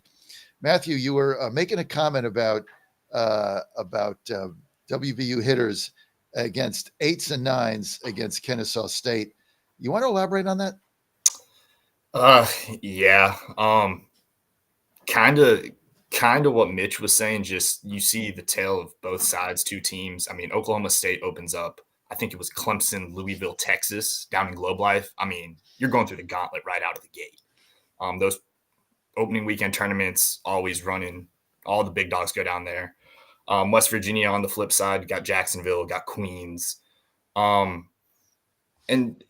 kind of what John's saying, you're going to see a different caliber of pitching there. I mean, Queens is going to run out a bunch of guys mid 80s, maybe upper 80s. Oak State's going straight through it. You watched the Florida Tennessee game last night. first reliever for Tennessee, throwing 100, 101. Florida's bringing dudes out throwing 96, 97. I was a hitter. I'll be the first one to tell you, hitting 87 is a whole different ballgame than hitting 97. As silly as it sounds, the difference between 91 and 96, drastic. There's a lot of guys I've seen, myself included, you can hit 89, you can hit 88 really well. All of a sudden, it starts bumping up there to the nines. Guys don't handle it the same way. You're going to have differing splits. It's a whole different ball game, and West Virginia is going right into the gauntlet immediately with the top two projected teams in the Big 12 right out of the gate, Oklahoma State and Arizona. So I'm very excited to see how those 6 games go. I think it'll set the tone for conference play for sure. Kyle? Yeah, I think that strength of schedule is a huge thing. Looking at it, West Virginia might be riding the high because they are 15-1, but when you get into conference play and against the preseason favorites, it's a whole different ball game. And coming into it, I don't think that West Virginia is going to be ready. They're not battle tested enough for the Oklahoma State team. Yeah, and shout out, and I've been following, probably a bunch of us nerds have too, Boyd's World. He puts together these awesome analytical stats for all the college baseball and stuff like that. So when you use them, you got to give them a little credit for it. So Boyd, thank you. But yeah, I think strength of schedule is like 124 according to him, something like that. And strength of schedule for Oklahoma State was, top 30 right now. And so, but this isn't unexpected, right? This is how Saban set this up. And so now, and they know what to expect, but a lot of the players don't. You got transfer portal players that haven't played this big in this stage before against a team of this caliber. So it'll be interesting, the kids on the big stage. Well, we'll see. I mean, it's court's out, right? I mean, this was Coach Saban's strategy. I mean, I know him well. Obviously, I do a show with him weekly off season, every other week now because of his travel in season. But it's an interesting strategy, and it's also interesting with this baseball team that even though Saban's was there as the head assistant to Coach Mazey, it really is a different regime. I mean, it really is a different coaching staff with a different culture and a different philosophy.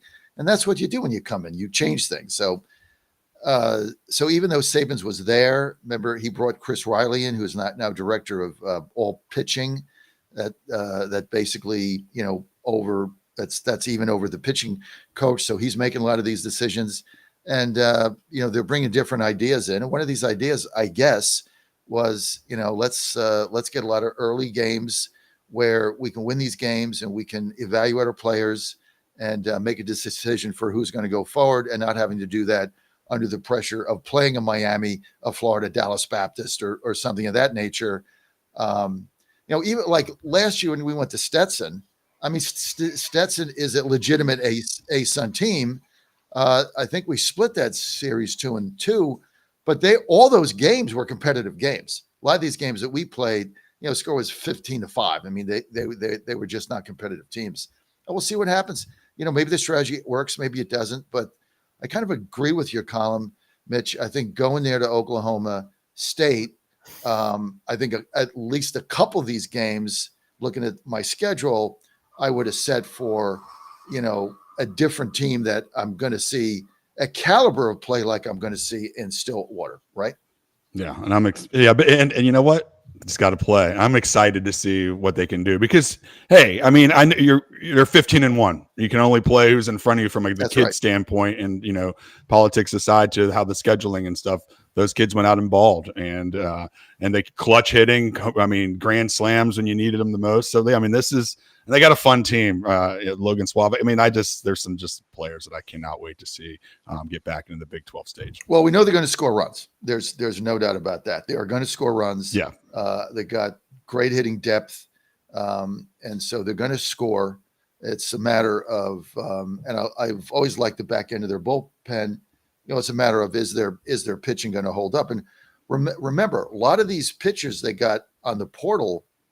They got a couple of returners, Gavin Van Kempen. Obviously, Chase Meyer didn't get a lot of action when he was a freshman, but he can wing it up there in the high 90s, got a lot of potential.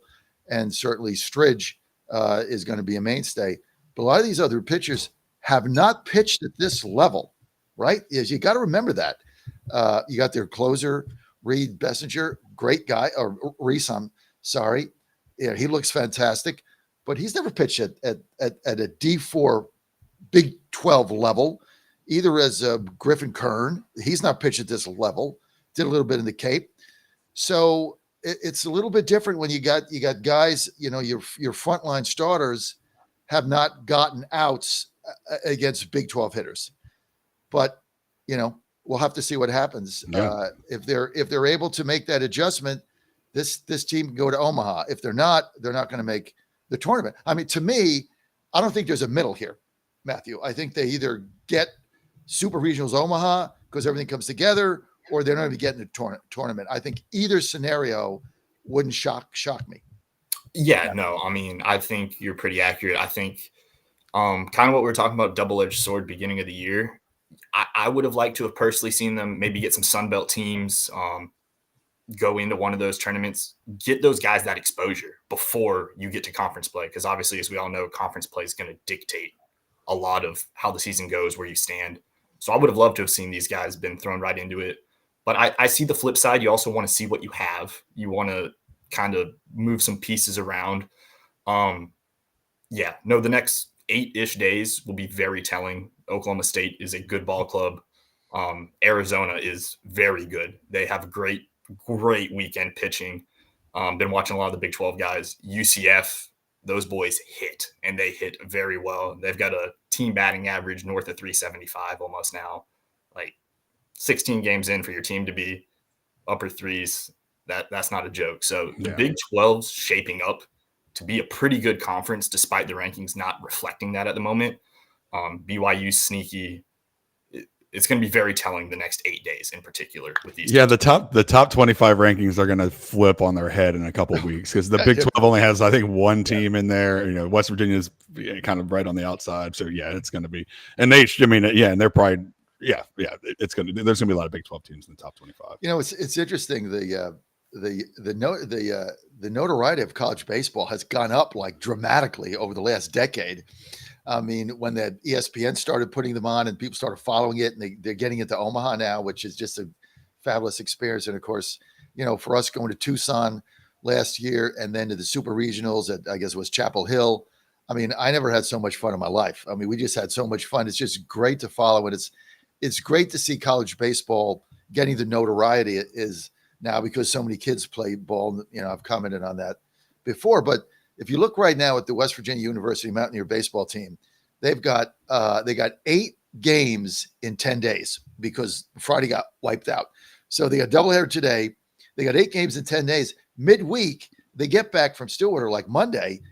Tuesday and Wednesday, they play James Madison University, JMU coming in from Shenandoah Valley, Harrisonburg, about a 4 hour drive, 4 hour drive or something. So they're nothing to sneeze at either. No, they're not. I mean, they're not. This is not Queens College. Okay. My manager pitched for them too, so he's licking his chops. They're pretty tough. So you've got what is that? 8 games in 10 days against the 1-2 teams picked in the Big 12, and probably one of the best mid-major teams out there in James Madison. I mean, Kyle, think about that, and Matthew. 8 games in 10 days. We're going to find out a lot about this team in a week and a half. Oh, for sure. To your point with the pitching. Maybe we'll be having a different conversation. No, absolutely. I mean, what you were talking about with the pitching, you're going to find out the depth real quick, especially in Stillwater. Now you're going to get a doubleheader eventually, just with all the weather acting up. 18 innings in 1 day is rough. 23-1, baby. Yeah, bullpen's got no rest. I mean, James, the Sun Belt's legit. I will stand on that. The Sun Belt, I would say, is the 4th best conference in baseball. They're better than the Big 10. I don't care what anybody's going to argue. That Sun Belt. Who are the some teams for our listeners that are not and viewers? I'm sorry, we're on TV. For our listeners and viewers not locked into the everybody knows who's in a Big 10, Big 12, ACC, SEC. As far as the Sun Belt, who's in that conference? Give me some of the teams, Matthew. So the top 3 that are probably going to be just rankings wise going to catch everybody. Southern Miss is legit. Troy is really good. Coach Meade came from South Carolina. They've got a really good program down there. And then Coastal Carolina, obviously, I guess it's been in the last 15 years, they won a natty. They're good every year. But, I mean, it's deeper than that. Georgia Southern's good. South Al's good. Like you said, James Madison, the entire conference, they've got some depth. I'd say for sure fourth best conference in baseball. Big Ten kind of lacks that depth, but that's no slouch. And they're in the top 25. They put their teams in the mix. I think they're getting that national recognition that they deserve. Well, I tell you what Steve Sabins is going to need this week, Mitch, and all the teammates are going to need is they better get some healthy cell because they're going to need some. First of all, they're going to need some sleep after this doubleheader today, 18 innings in the wind out there. So they better get some REM sleep, and they better get some focus, some bio. But Ann just ordered me 3. I'm like, I'm all out of my healthy cell in Washington, so I hit the absolute panic button. I'm like, there's no healthy cell here. She said, all right, I'll bring some to you in Richmond, and then I'll order 3 boxes. But look, when you're moving around a lot and you're traveling and you're not getting enough sleep, you've got to take the vitamins and get them in your body to help you. Not to take the GNC vitamins because 85% of that you just pee right out. It's just garbage. Thing about Healthy Cell is a gel, and the best thing you can do for your body is get a great night's sleep and get in that deep sleep, that REM sleep, as they call it. And the Healthy Cell REM, REM, is going to do that. You take it 15 minutes before you go to bed. I've done this now for a 2-year period since Dr. G and Papa turned me on to it. Ann and I do it. Jack does it. Joe does it. Claire does it. Our whole family does it. Most of our employees do it. 15 minutes, you're going to get in that deep sleep. Now, I only get during the week, maybe 5.5, 6 and if I get 6 hours during the week, it's a good night, covering that White House and everything else, stuff I have to do at night. So I'm getting 6 hours. That 6 hours has got to be boom. It's got to be deep sleep. If you're not getting a deep sleep and you're sleeping 6 or 7 hours, you're just not going to get up with any energy. But REM sleep will do that. And based on how you feel every day when you get up, and there's no drugs in it. It's all natural, but it is going to put you down.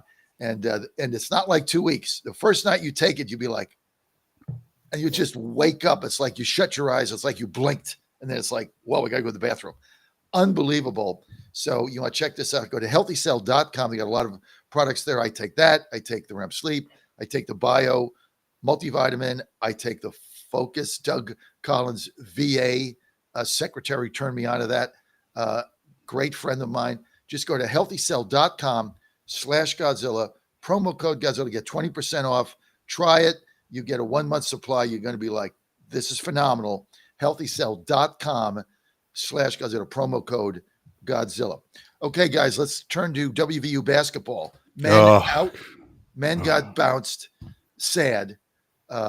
Before we get to the women's, they just got bounced. And it was sad because they're a better team than that. I don't know. I'll open it up with Kyle. Kyle, what the hell happened? In that game, they actually got caught off guard with a 2-2-1 press into a 2-3 zone. So Colorado switched it up. They made a huge adjustment, and that adjustment slowed West Virginia down, who already struggles from offense. West Virginia offense is a one-man show. Javon Small, he carries the team. They need somebody else to step up. Toby Oconee had 11 points, but he's not a scorer. He's a high motor guy, and they have a lot of high motor, great defenders. They rank second in the Big 12 in defense, but they're also ranked third worst offense. So they struggle to put the ball in the basket, and that bit them really badly versus Colorado, because Colorado actually got hot, and they found the inside guy, Elijah Malone, who was able to put up 14 points and 12 points in the second half. So Elijah Malone dominated the paint. Just West Virginia, they're ranked last 4 in by Joe Lunardi. I would much rather see North Carolina play than West Virginia, but West Virginia, they're still going to get a shot in the tournament. North Carolina lost last night. Nobody else. Give me a quad 1 win for North Carolina. Get out of here. No way. They lost last night. Texas lost last night. Right. Boom, boom. See you guys later. But so how do we go from we're in the tournament, no chance, and then you lose, you have a 9-point lead, or you're winning with less than 9 minutes left, and then you blow this game? The lapses on defense are frustrating. I get the offense, right? I mean, they're in the injuries, and it's just small, but the lapses on defense, because they are so good, it's so frustrating to watch this team. And now the fact that they were put back on the bubble line and we're sitting here sweating it out. And I know Mountaineer fans are like, why are you talking baseball? We should be talking about DeVries and maybe leaving. But we wanted you guys to relax. Everyone has anxiety right now about men's basketball. We're on the bubble now out of nowhere. Our coach is talking to Iowa. There's an offer on the table for DeVries, and he hasn't accepted it. So where there's smoke, there is absolute fire in that story. Is there a confirmed offer from Iowa? Not a confirmed offer. Rumors. But the rumor is that we've made the offer. We've made an offer, and then Ren Baker was with him and his son last night. So they're definitely walking. He's definitely like, hey, what's going on here? And Ren Baker. So West Virginia made him, and what? That's the story. The story is that they've offered an extension. What was his contract originally? I got to look that up, but they have definitely offered the extension. In hopes, and you can't. So the West Virginia is famous for hiring local guys from the state, and so you can't really. You can't really begrudge, or if Darian DeVries goes to the school that he's wanted to coach at for his entire life, those are the coaches that we bring in Morgantown, right? And so we get that, and so I get it, mull it over, but man, we are such a better basketball program than Iowa, like hands down. So hopefully he stays, but I mean, it's a crazy 1 week when I'm doing a story, amazing turnaround, he's the best ever, and we might lose him already after 1 year. But if we do, he's put our program in a pretty good spot, I would say. But we're gonna be sweating tomorrow, Selection Sunday.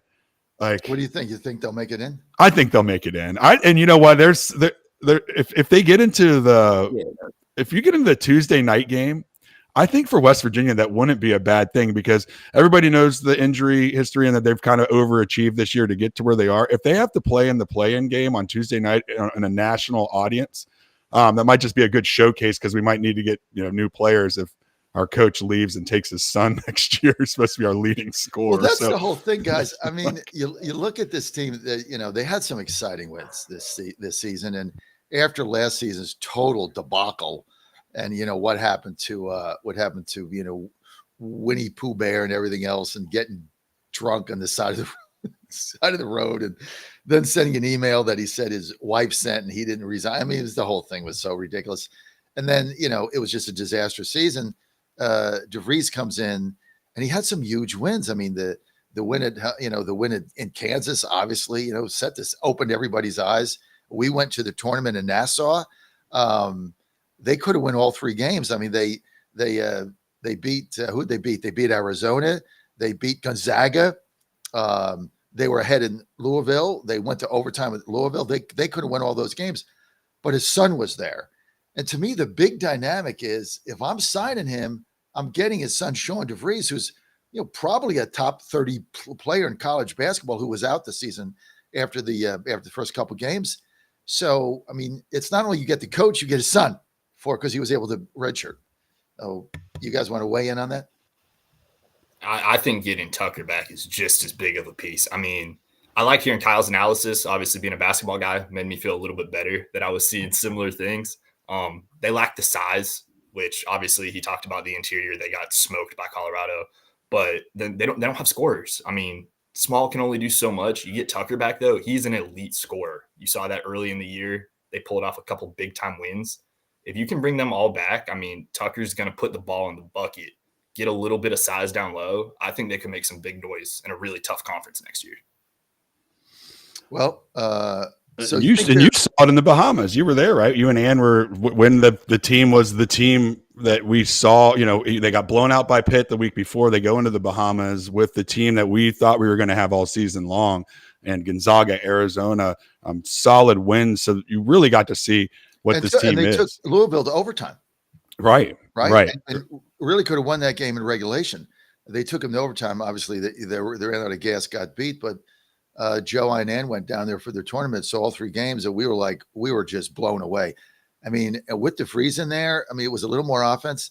No, they've been able to manage around the big guys in the paint until now. Now I think there's too much film on them.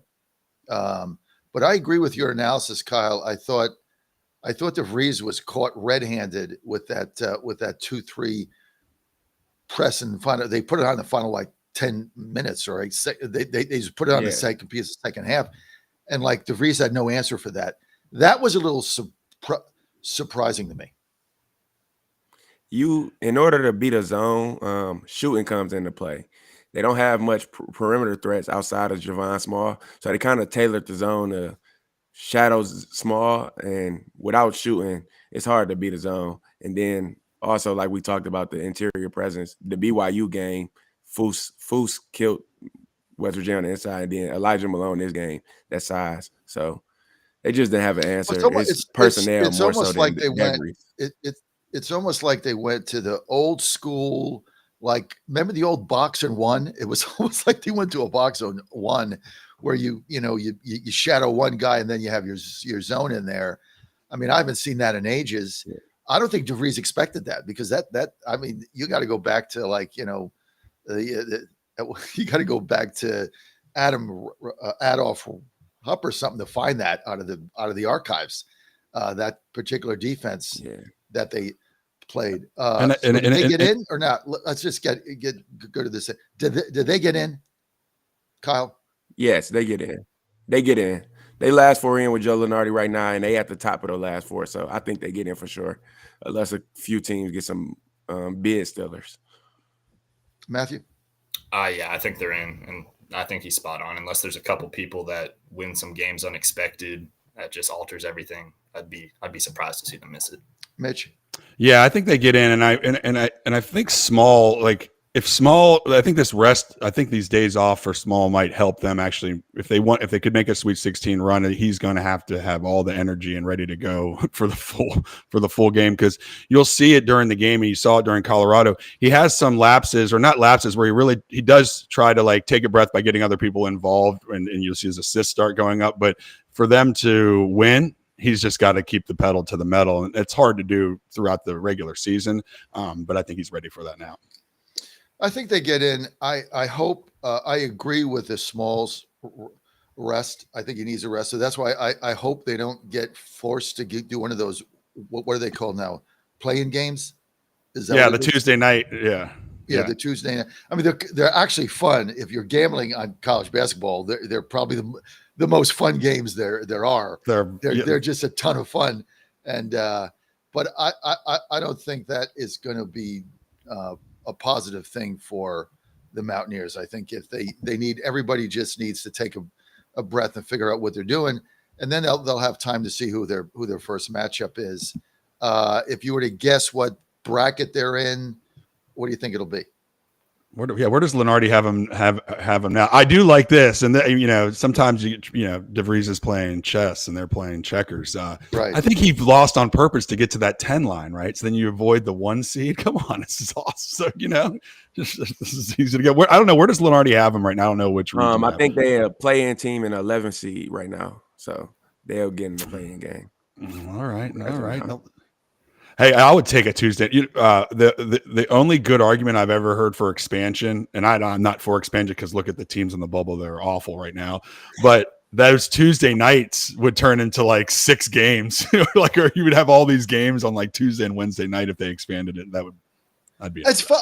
I love the play-in games. I love it in the NBA. I mean, I just love the concept of you got to make a play-in game. I was in favor of the wild card in baseball, the 1-game playoff, which they did away with. And I understand it now. It's you got to win 2 out of 3 or something, or 3 out of 5. I forget, but I like that because it keeps teams involved and you still got a shot. It's good for the fans and it's good for the viewers. It's just good for the game. And it gives teams and programs an opportunity to play a meaningful game on a Tuesday or Wednesday night on national TV with a lot of people watching. It gives them an opportunity to perform, and maybe some scout season somewhere, and they go to Italy or something. I mean, it just gives these kids a better opportunity, and they're fun games because they're evenly matched because they're all in the bubble. So that's kind of the fun thing. And for some reason, I hate it when there's a Power 4, Power 5 team in those games. You know, I want it to be Florida Gulf Coast and Dayton, right? You know, exactly. And this takes me back to my Big East days, like when Syracuse got in and then went on the run. That's just not fair because first of all, no one sees that zone, so all these teams have to come in and learn this zone in one day or one. You know, so Boeheim always has the advantage there. So I like it. Like I like it too, but I want it to be like the mid majors. Yeah, like Southern Alabama or something like that, getting in, or like Grand Canyon, or shout out to Bobby Moe, Robert Morris. It's my dad's alma mater. Yeah, Robert Moe. They're going to the show. Robert, I mean, you look at some of these lower mid major they've always had good St. Bonaventure, right? Oral Roberts, Niagara. I mean, these are teams you want to see in there, right? Southern Alabama from Mobile. These are the fun, the college up in Northern California out of Bakersfield, Pepperdine. Yeah, I mean, these are teams that you want to see in. They're fun games, and I always reserve my Tuesday. I actually like them better than the first round. Okay, and maybe we get to see Mom's alma mater, Ann's alma mater. Sorry about that, guys. Mom's alma mater. Said it again. The the fight. What are they, honey? The Fighting Blue Hens. Yeah. There's Delaware.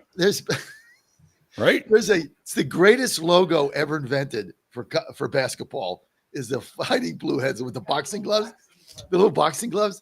That thing has been on. We have moved 50 times.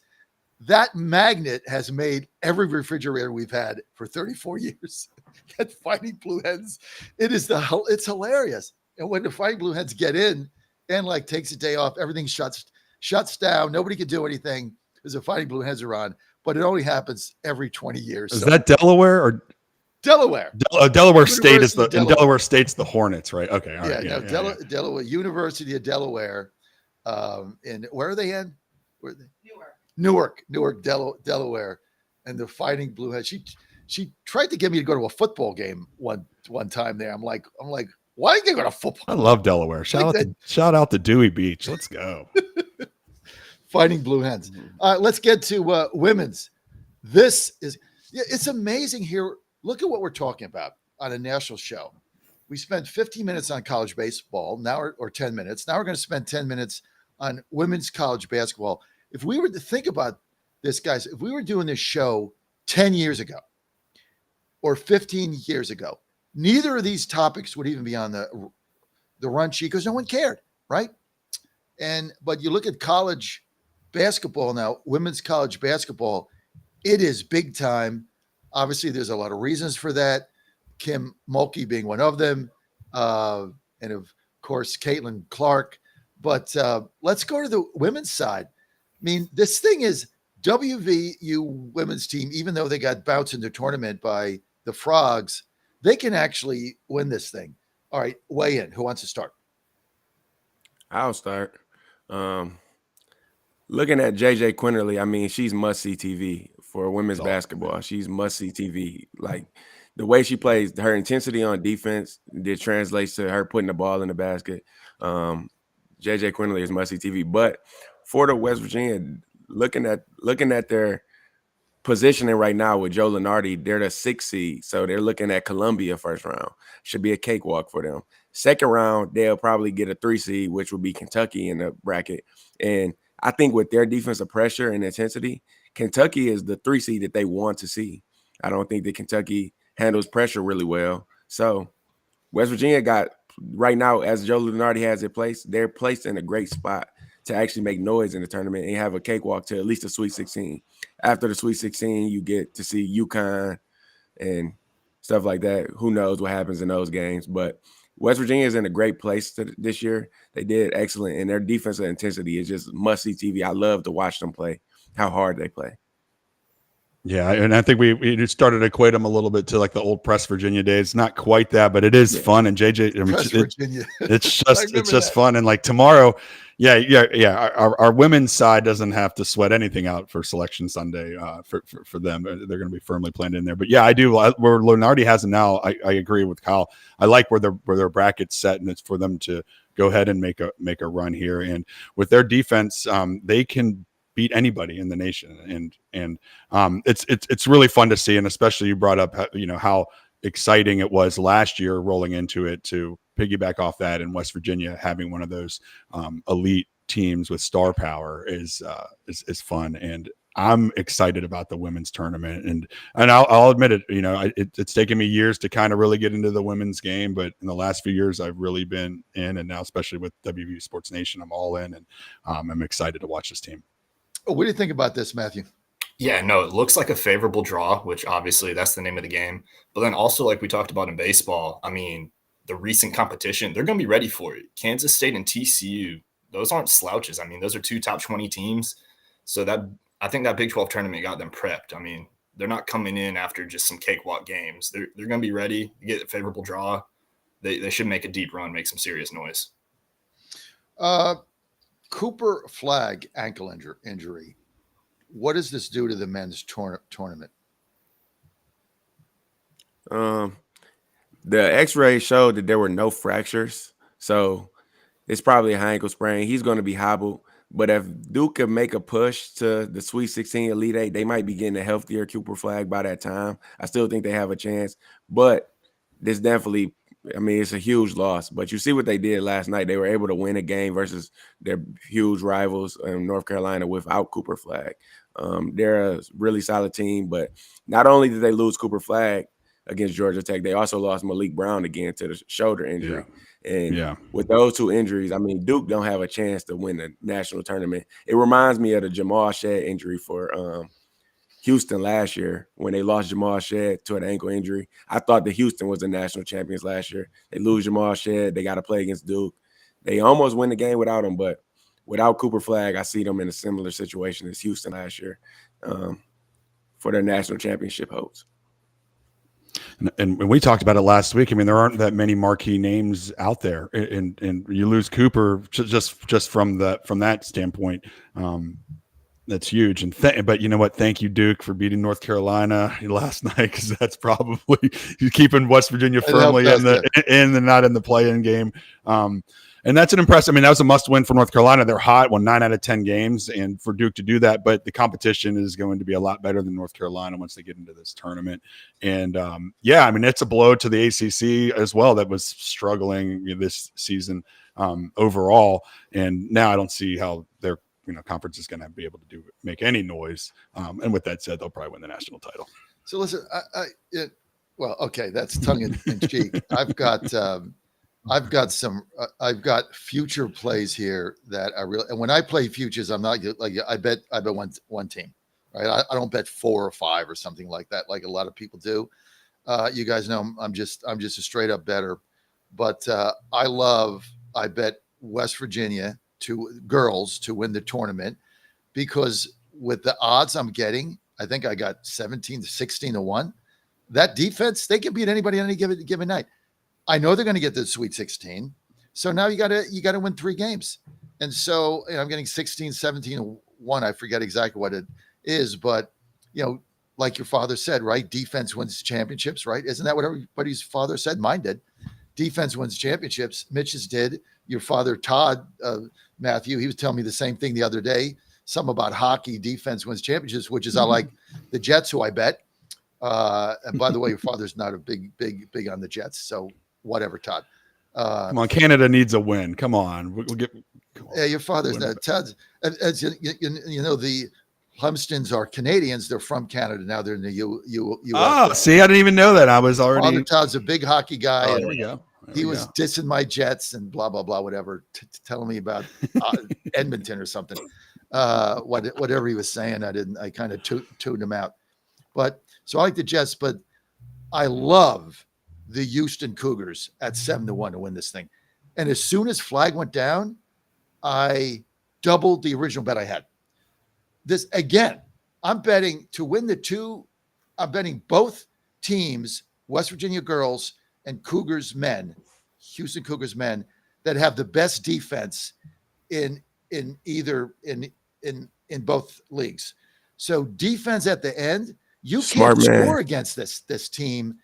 And if you look at the stats and you look at the points allowed in the last 5 minutes of their season Okay. It's an obscure stat.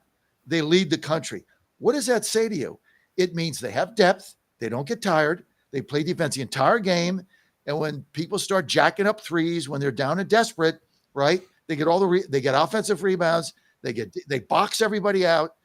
Good luck beating this team. If it's tied in the last 5 minutes, Cougars going to win that game. That's why at 7-1, I think they're the pick. Go ahead, guys. No, I mean, I no, think I mean, that's a great I love. pick. Yeah, I do too. Yeah. All right. Well, Yeah, Houston. You guys have any?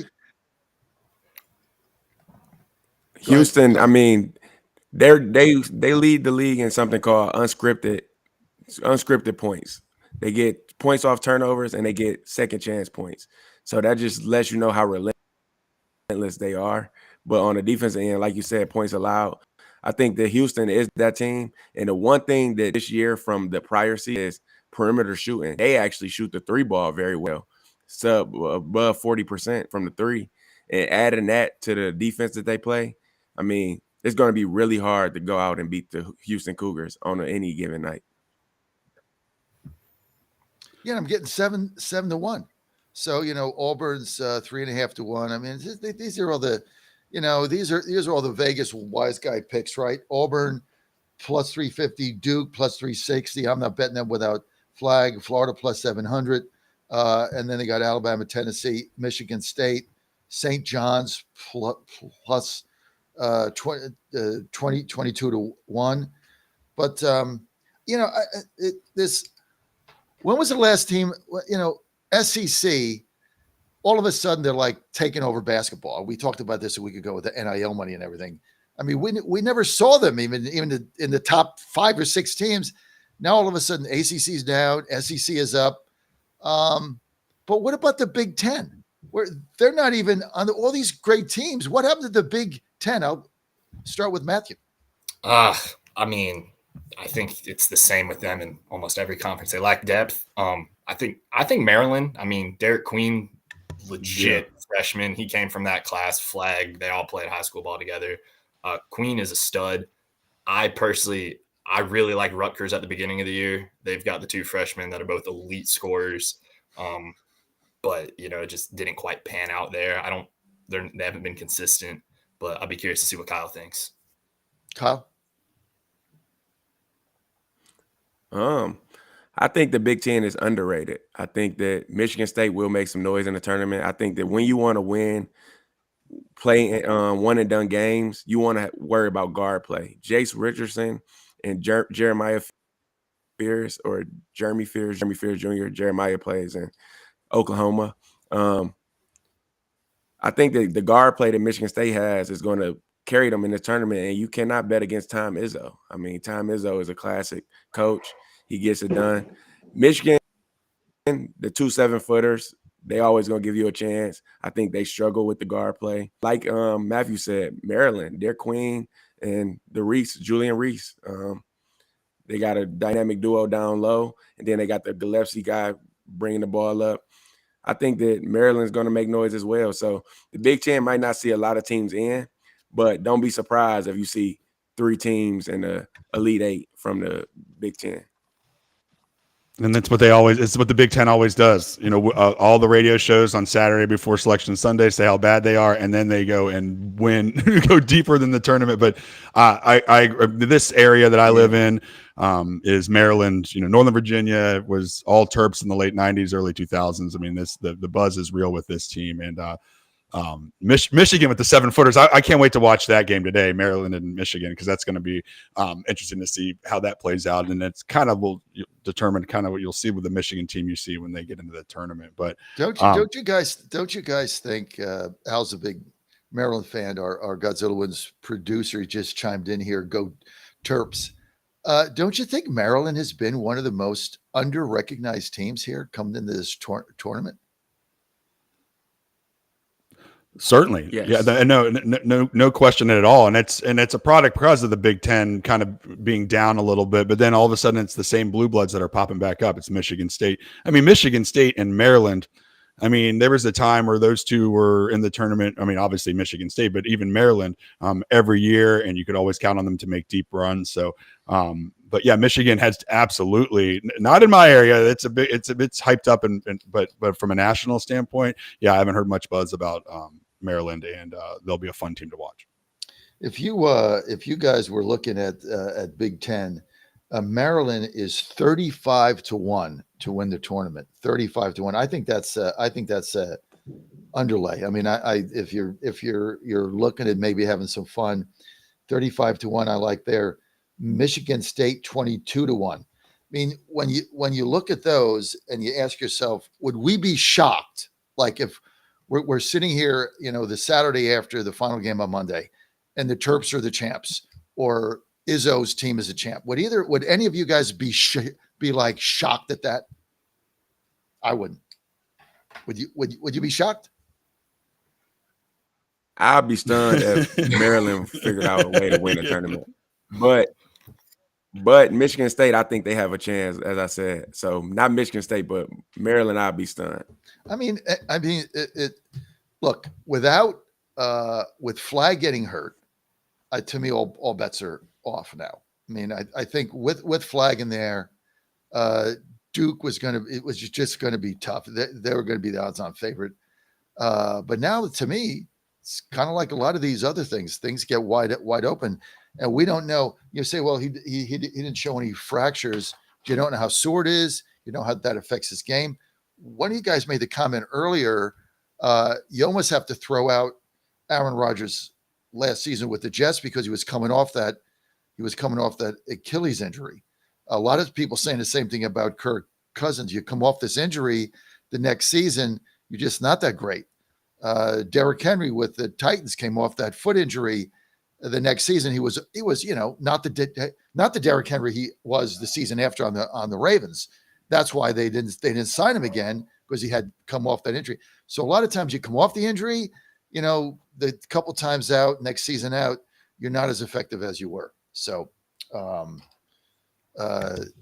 everybody want to give their pick now for what? Just give me your NCAA tournament winners. Who you think it is? Who you think kind of the best odds are, and who you see? I'll start with Mitch.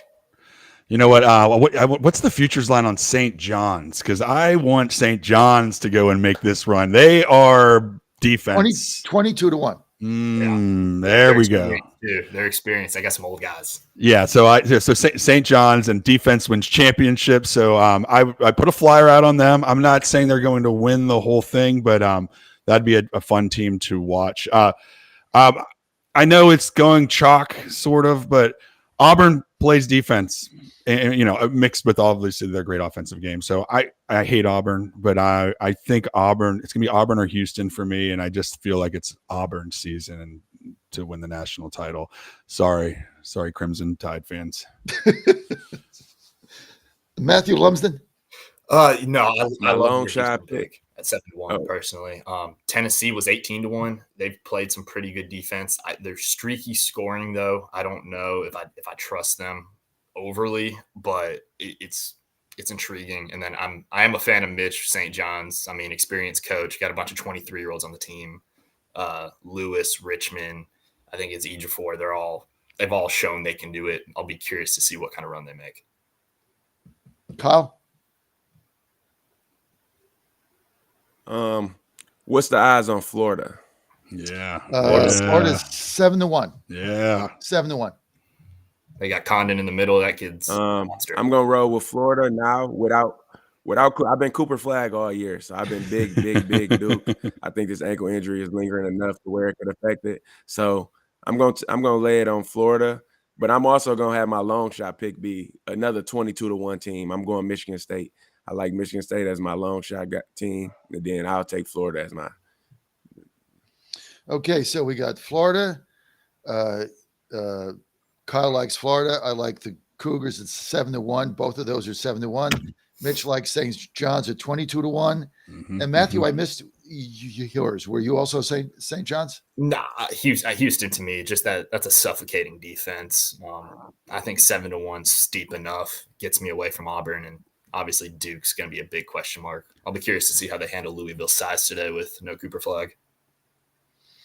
All right, we'll see what happens. Okay, guys, let's go to Let's go to Major League Baseball. So we go around the horn. We got Major League Baseball coming up in, was it 2 weeks? Right? What's today? The 15th? Yeah. We got 2 more weeks. I'm not a preseason guy, right? So I really don't follow it. I know I got a couple friends of mine that get excited when their team, wins like 18 games in the Cactus League or something. And it's like, dude, stop. Okay. So we'll see what happens. But are the Dodgers the new evil empire? It was the Yankees. Is it now the Dodgers, Matthew? Oh, absolutely. I mean, they're outbidding everybody. I'd love to try to come up with some nice story about how I don't see them winning, but they could run an 8-man rotation right now. Like, they could have guys pitching every 2 weeks. And I'm not saying just random guys. We're talking superstar pitchers. When Blake Snell might end up not even being, you could make the debate Snell or Glass now could be pitcher number 6. You got Ohtani, you got Roki coming over. I mean, just forget about it. The Dodgers are just, it's sad because baseball can't go on this way. They got to get a salary cap. They're never going to do it, but they got to figure this out. Manfred's an imbecile. I hate the guy. I think he's the worst commissioner in the history of the MLB, worse than the guy that owned Milwaukee. I forget his name. He's just dreadful. There's no leadership. They let these teams with all the money buy all the players. It becomes asinine. It's ridiculous. And you got the hedge fund guy at the Mets, the Wall Street gangster bankster, spending $1 billion on a player. I mean, it's insane. And so if you're just an average team, you're no way you're ever going to compete with this. And they do nothing about it. And they thought that luxury tax doesn't matter to the guy in the Mets with $100 billion that he stole from little investors, because that's the way it works. There's only winners and losers in the stock market. So all the little guys lose, he gets billions, and he pays Soto $1 billion. What is the answer to this, guys? And I'll just go with Mitch. I don't know if there is an answer, because right now, Major League Baseball, in the late 90s and early 2000s kind of went into this lull, and they brought the home run back, but they're popular. Major League Baseball is as popular as it's been since it was bigger than the NFL. It's never going to get to that point again, but with this popularity, and they know what they're doing. Los Angeles was just out playing an exhibition against the best Japanese team yesterday. That's a worldwide game. The Dodgers are marketable across the entire planet. They're bringing in billions of dollars of revenue into this league. And yeah, it's unfair, but yeah, that also drives the storylines. And so you have the David versus Goliath, and sometimes the Royals pop up every once in a while. But yeah, it doesn't make sense. It is absolutely completely unfair that the markets, some markets can't compete. But it's not going anywhere, not yet. The collective bargaining, obviously there might be a lockout in 2 seasons. So this is when it's going to come to a head. But money talks, and ratings talk, and they are popular right now. That whatever the new TV deal that comes, maybe in the collective bargaining, they can figure out some sort of way where you can't just do a luxury tax hit. Like, there's actual hard cap you can't go over, but they're not going to bring it down to where it's just revenue sharing across all the teams. No, but they need to get a cap in place. For sure. Look at the parity in hockey. Hockey's figured this out. The NHL has figured this out, and their ratings have gone up because we talked about this earlier. There's parity. You got 15 teams can win the Stanley Cup. You go to the NFL with the salary cap. You can rebuild your team in 3 seasons or 2 seasons because of the salary cap. Players have to move around. So you create a parity there. You create an opportunity for the Bengals to win two games and then get the Super Bowl in 2 seasons. All that you get. Same thing with Jacksonville. You create that. You've created it in the NBA with the play-in game, and now you got there's no one team that can dominate the NBA like there was. This is what the salary cap has done. They won't do it in baseball, and I think eventually it's going to be their unraveling, because if to Matthew's point earlier, if the Dodgers and the Yankees end up in the World Series and they just blow everybody out, I think the next season after that, there's going to start to be a fallout. Now, back to Matthew's point also, if there's a Slayer out there that beats them, like a Diamondbacks who knocks the Dodgers out in 3 games, then, it becomes okay. Well, it's still baseball, and some pitcher can beat this team on any given day. So, Matthew, I'm going to give you the final word here on this. Yeah, I mean, I think the Diamondbacks is a great example. You look at the roster, you can make a debate. They're a top 5 team in baseball, and then you can make the same debate. They're the 3rd best team in their division. So it's an interesting parallel. It almost, for entertainment sake, might as well just go to like a PGA Tour style, how they had last year, winner without Scotty. Might as well just do winner without the Dodgers and see what happens. Give me something to cheer for. I like the, that. The Pirates have a good pitching staff. The Pirates can make a. I mean, Skeens will be a Dodger sooner than later. It's probably right. Or a Yankee, right? Where the other. But yeah, Kyle, you want to weigh in? We got to get out. We got about a half a minute. I agree with you. I think a salary cap is in the future. I think it will happen. I think competitive balance is important in sports, and we're not baseball. I'm tired of seeing the Dodgers and Yankees. I'm a Yankees fan, but I just think the competitive balance is not there with baseball, just because the Dodgers, they just go by everybody. And I mean, all right, guys, we don't want to be like a monopoly in baseball. I want to thank our poor Yankees. I want to thank our panel here on Godzilla Wins. I already put my futures bet in for Major League Baseball. Houston Astros win the whole thing 15-1. I've been betting him to win the whole thing for 60 years. I'm not going to stop now. Anyway, I want to thank Kyle Carrington, Matthew Lumsden. Great job, Matthew. Mitch Rogers. Go to WV Sports Network, WVSportsNation.com, WVSportsNation.com. Great to have everybody with us. The Jay Delson Golf Show, swinging hard. Up next. We'll see you Monday, 6 a.m., bright and early.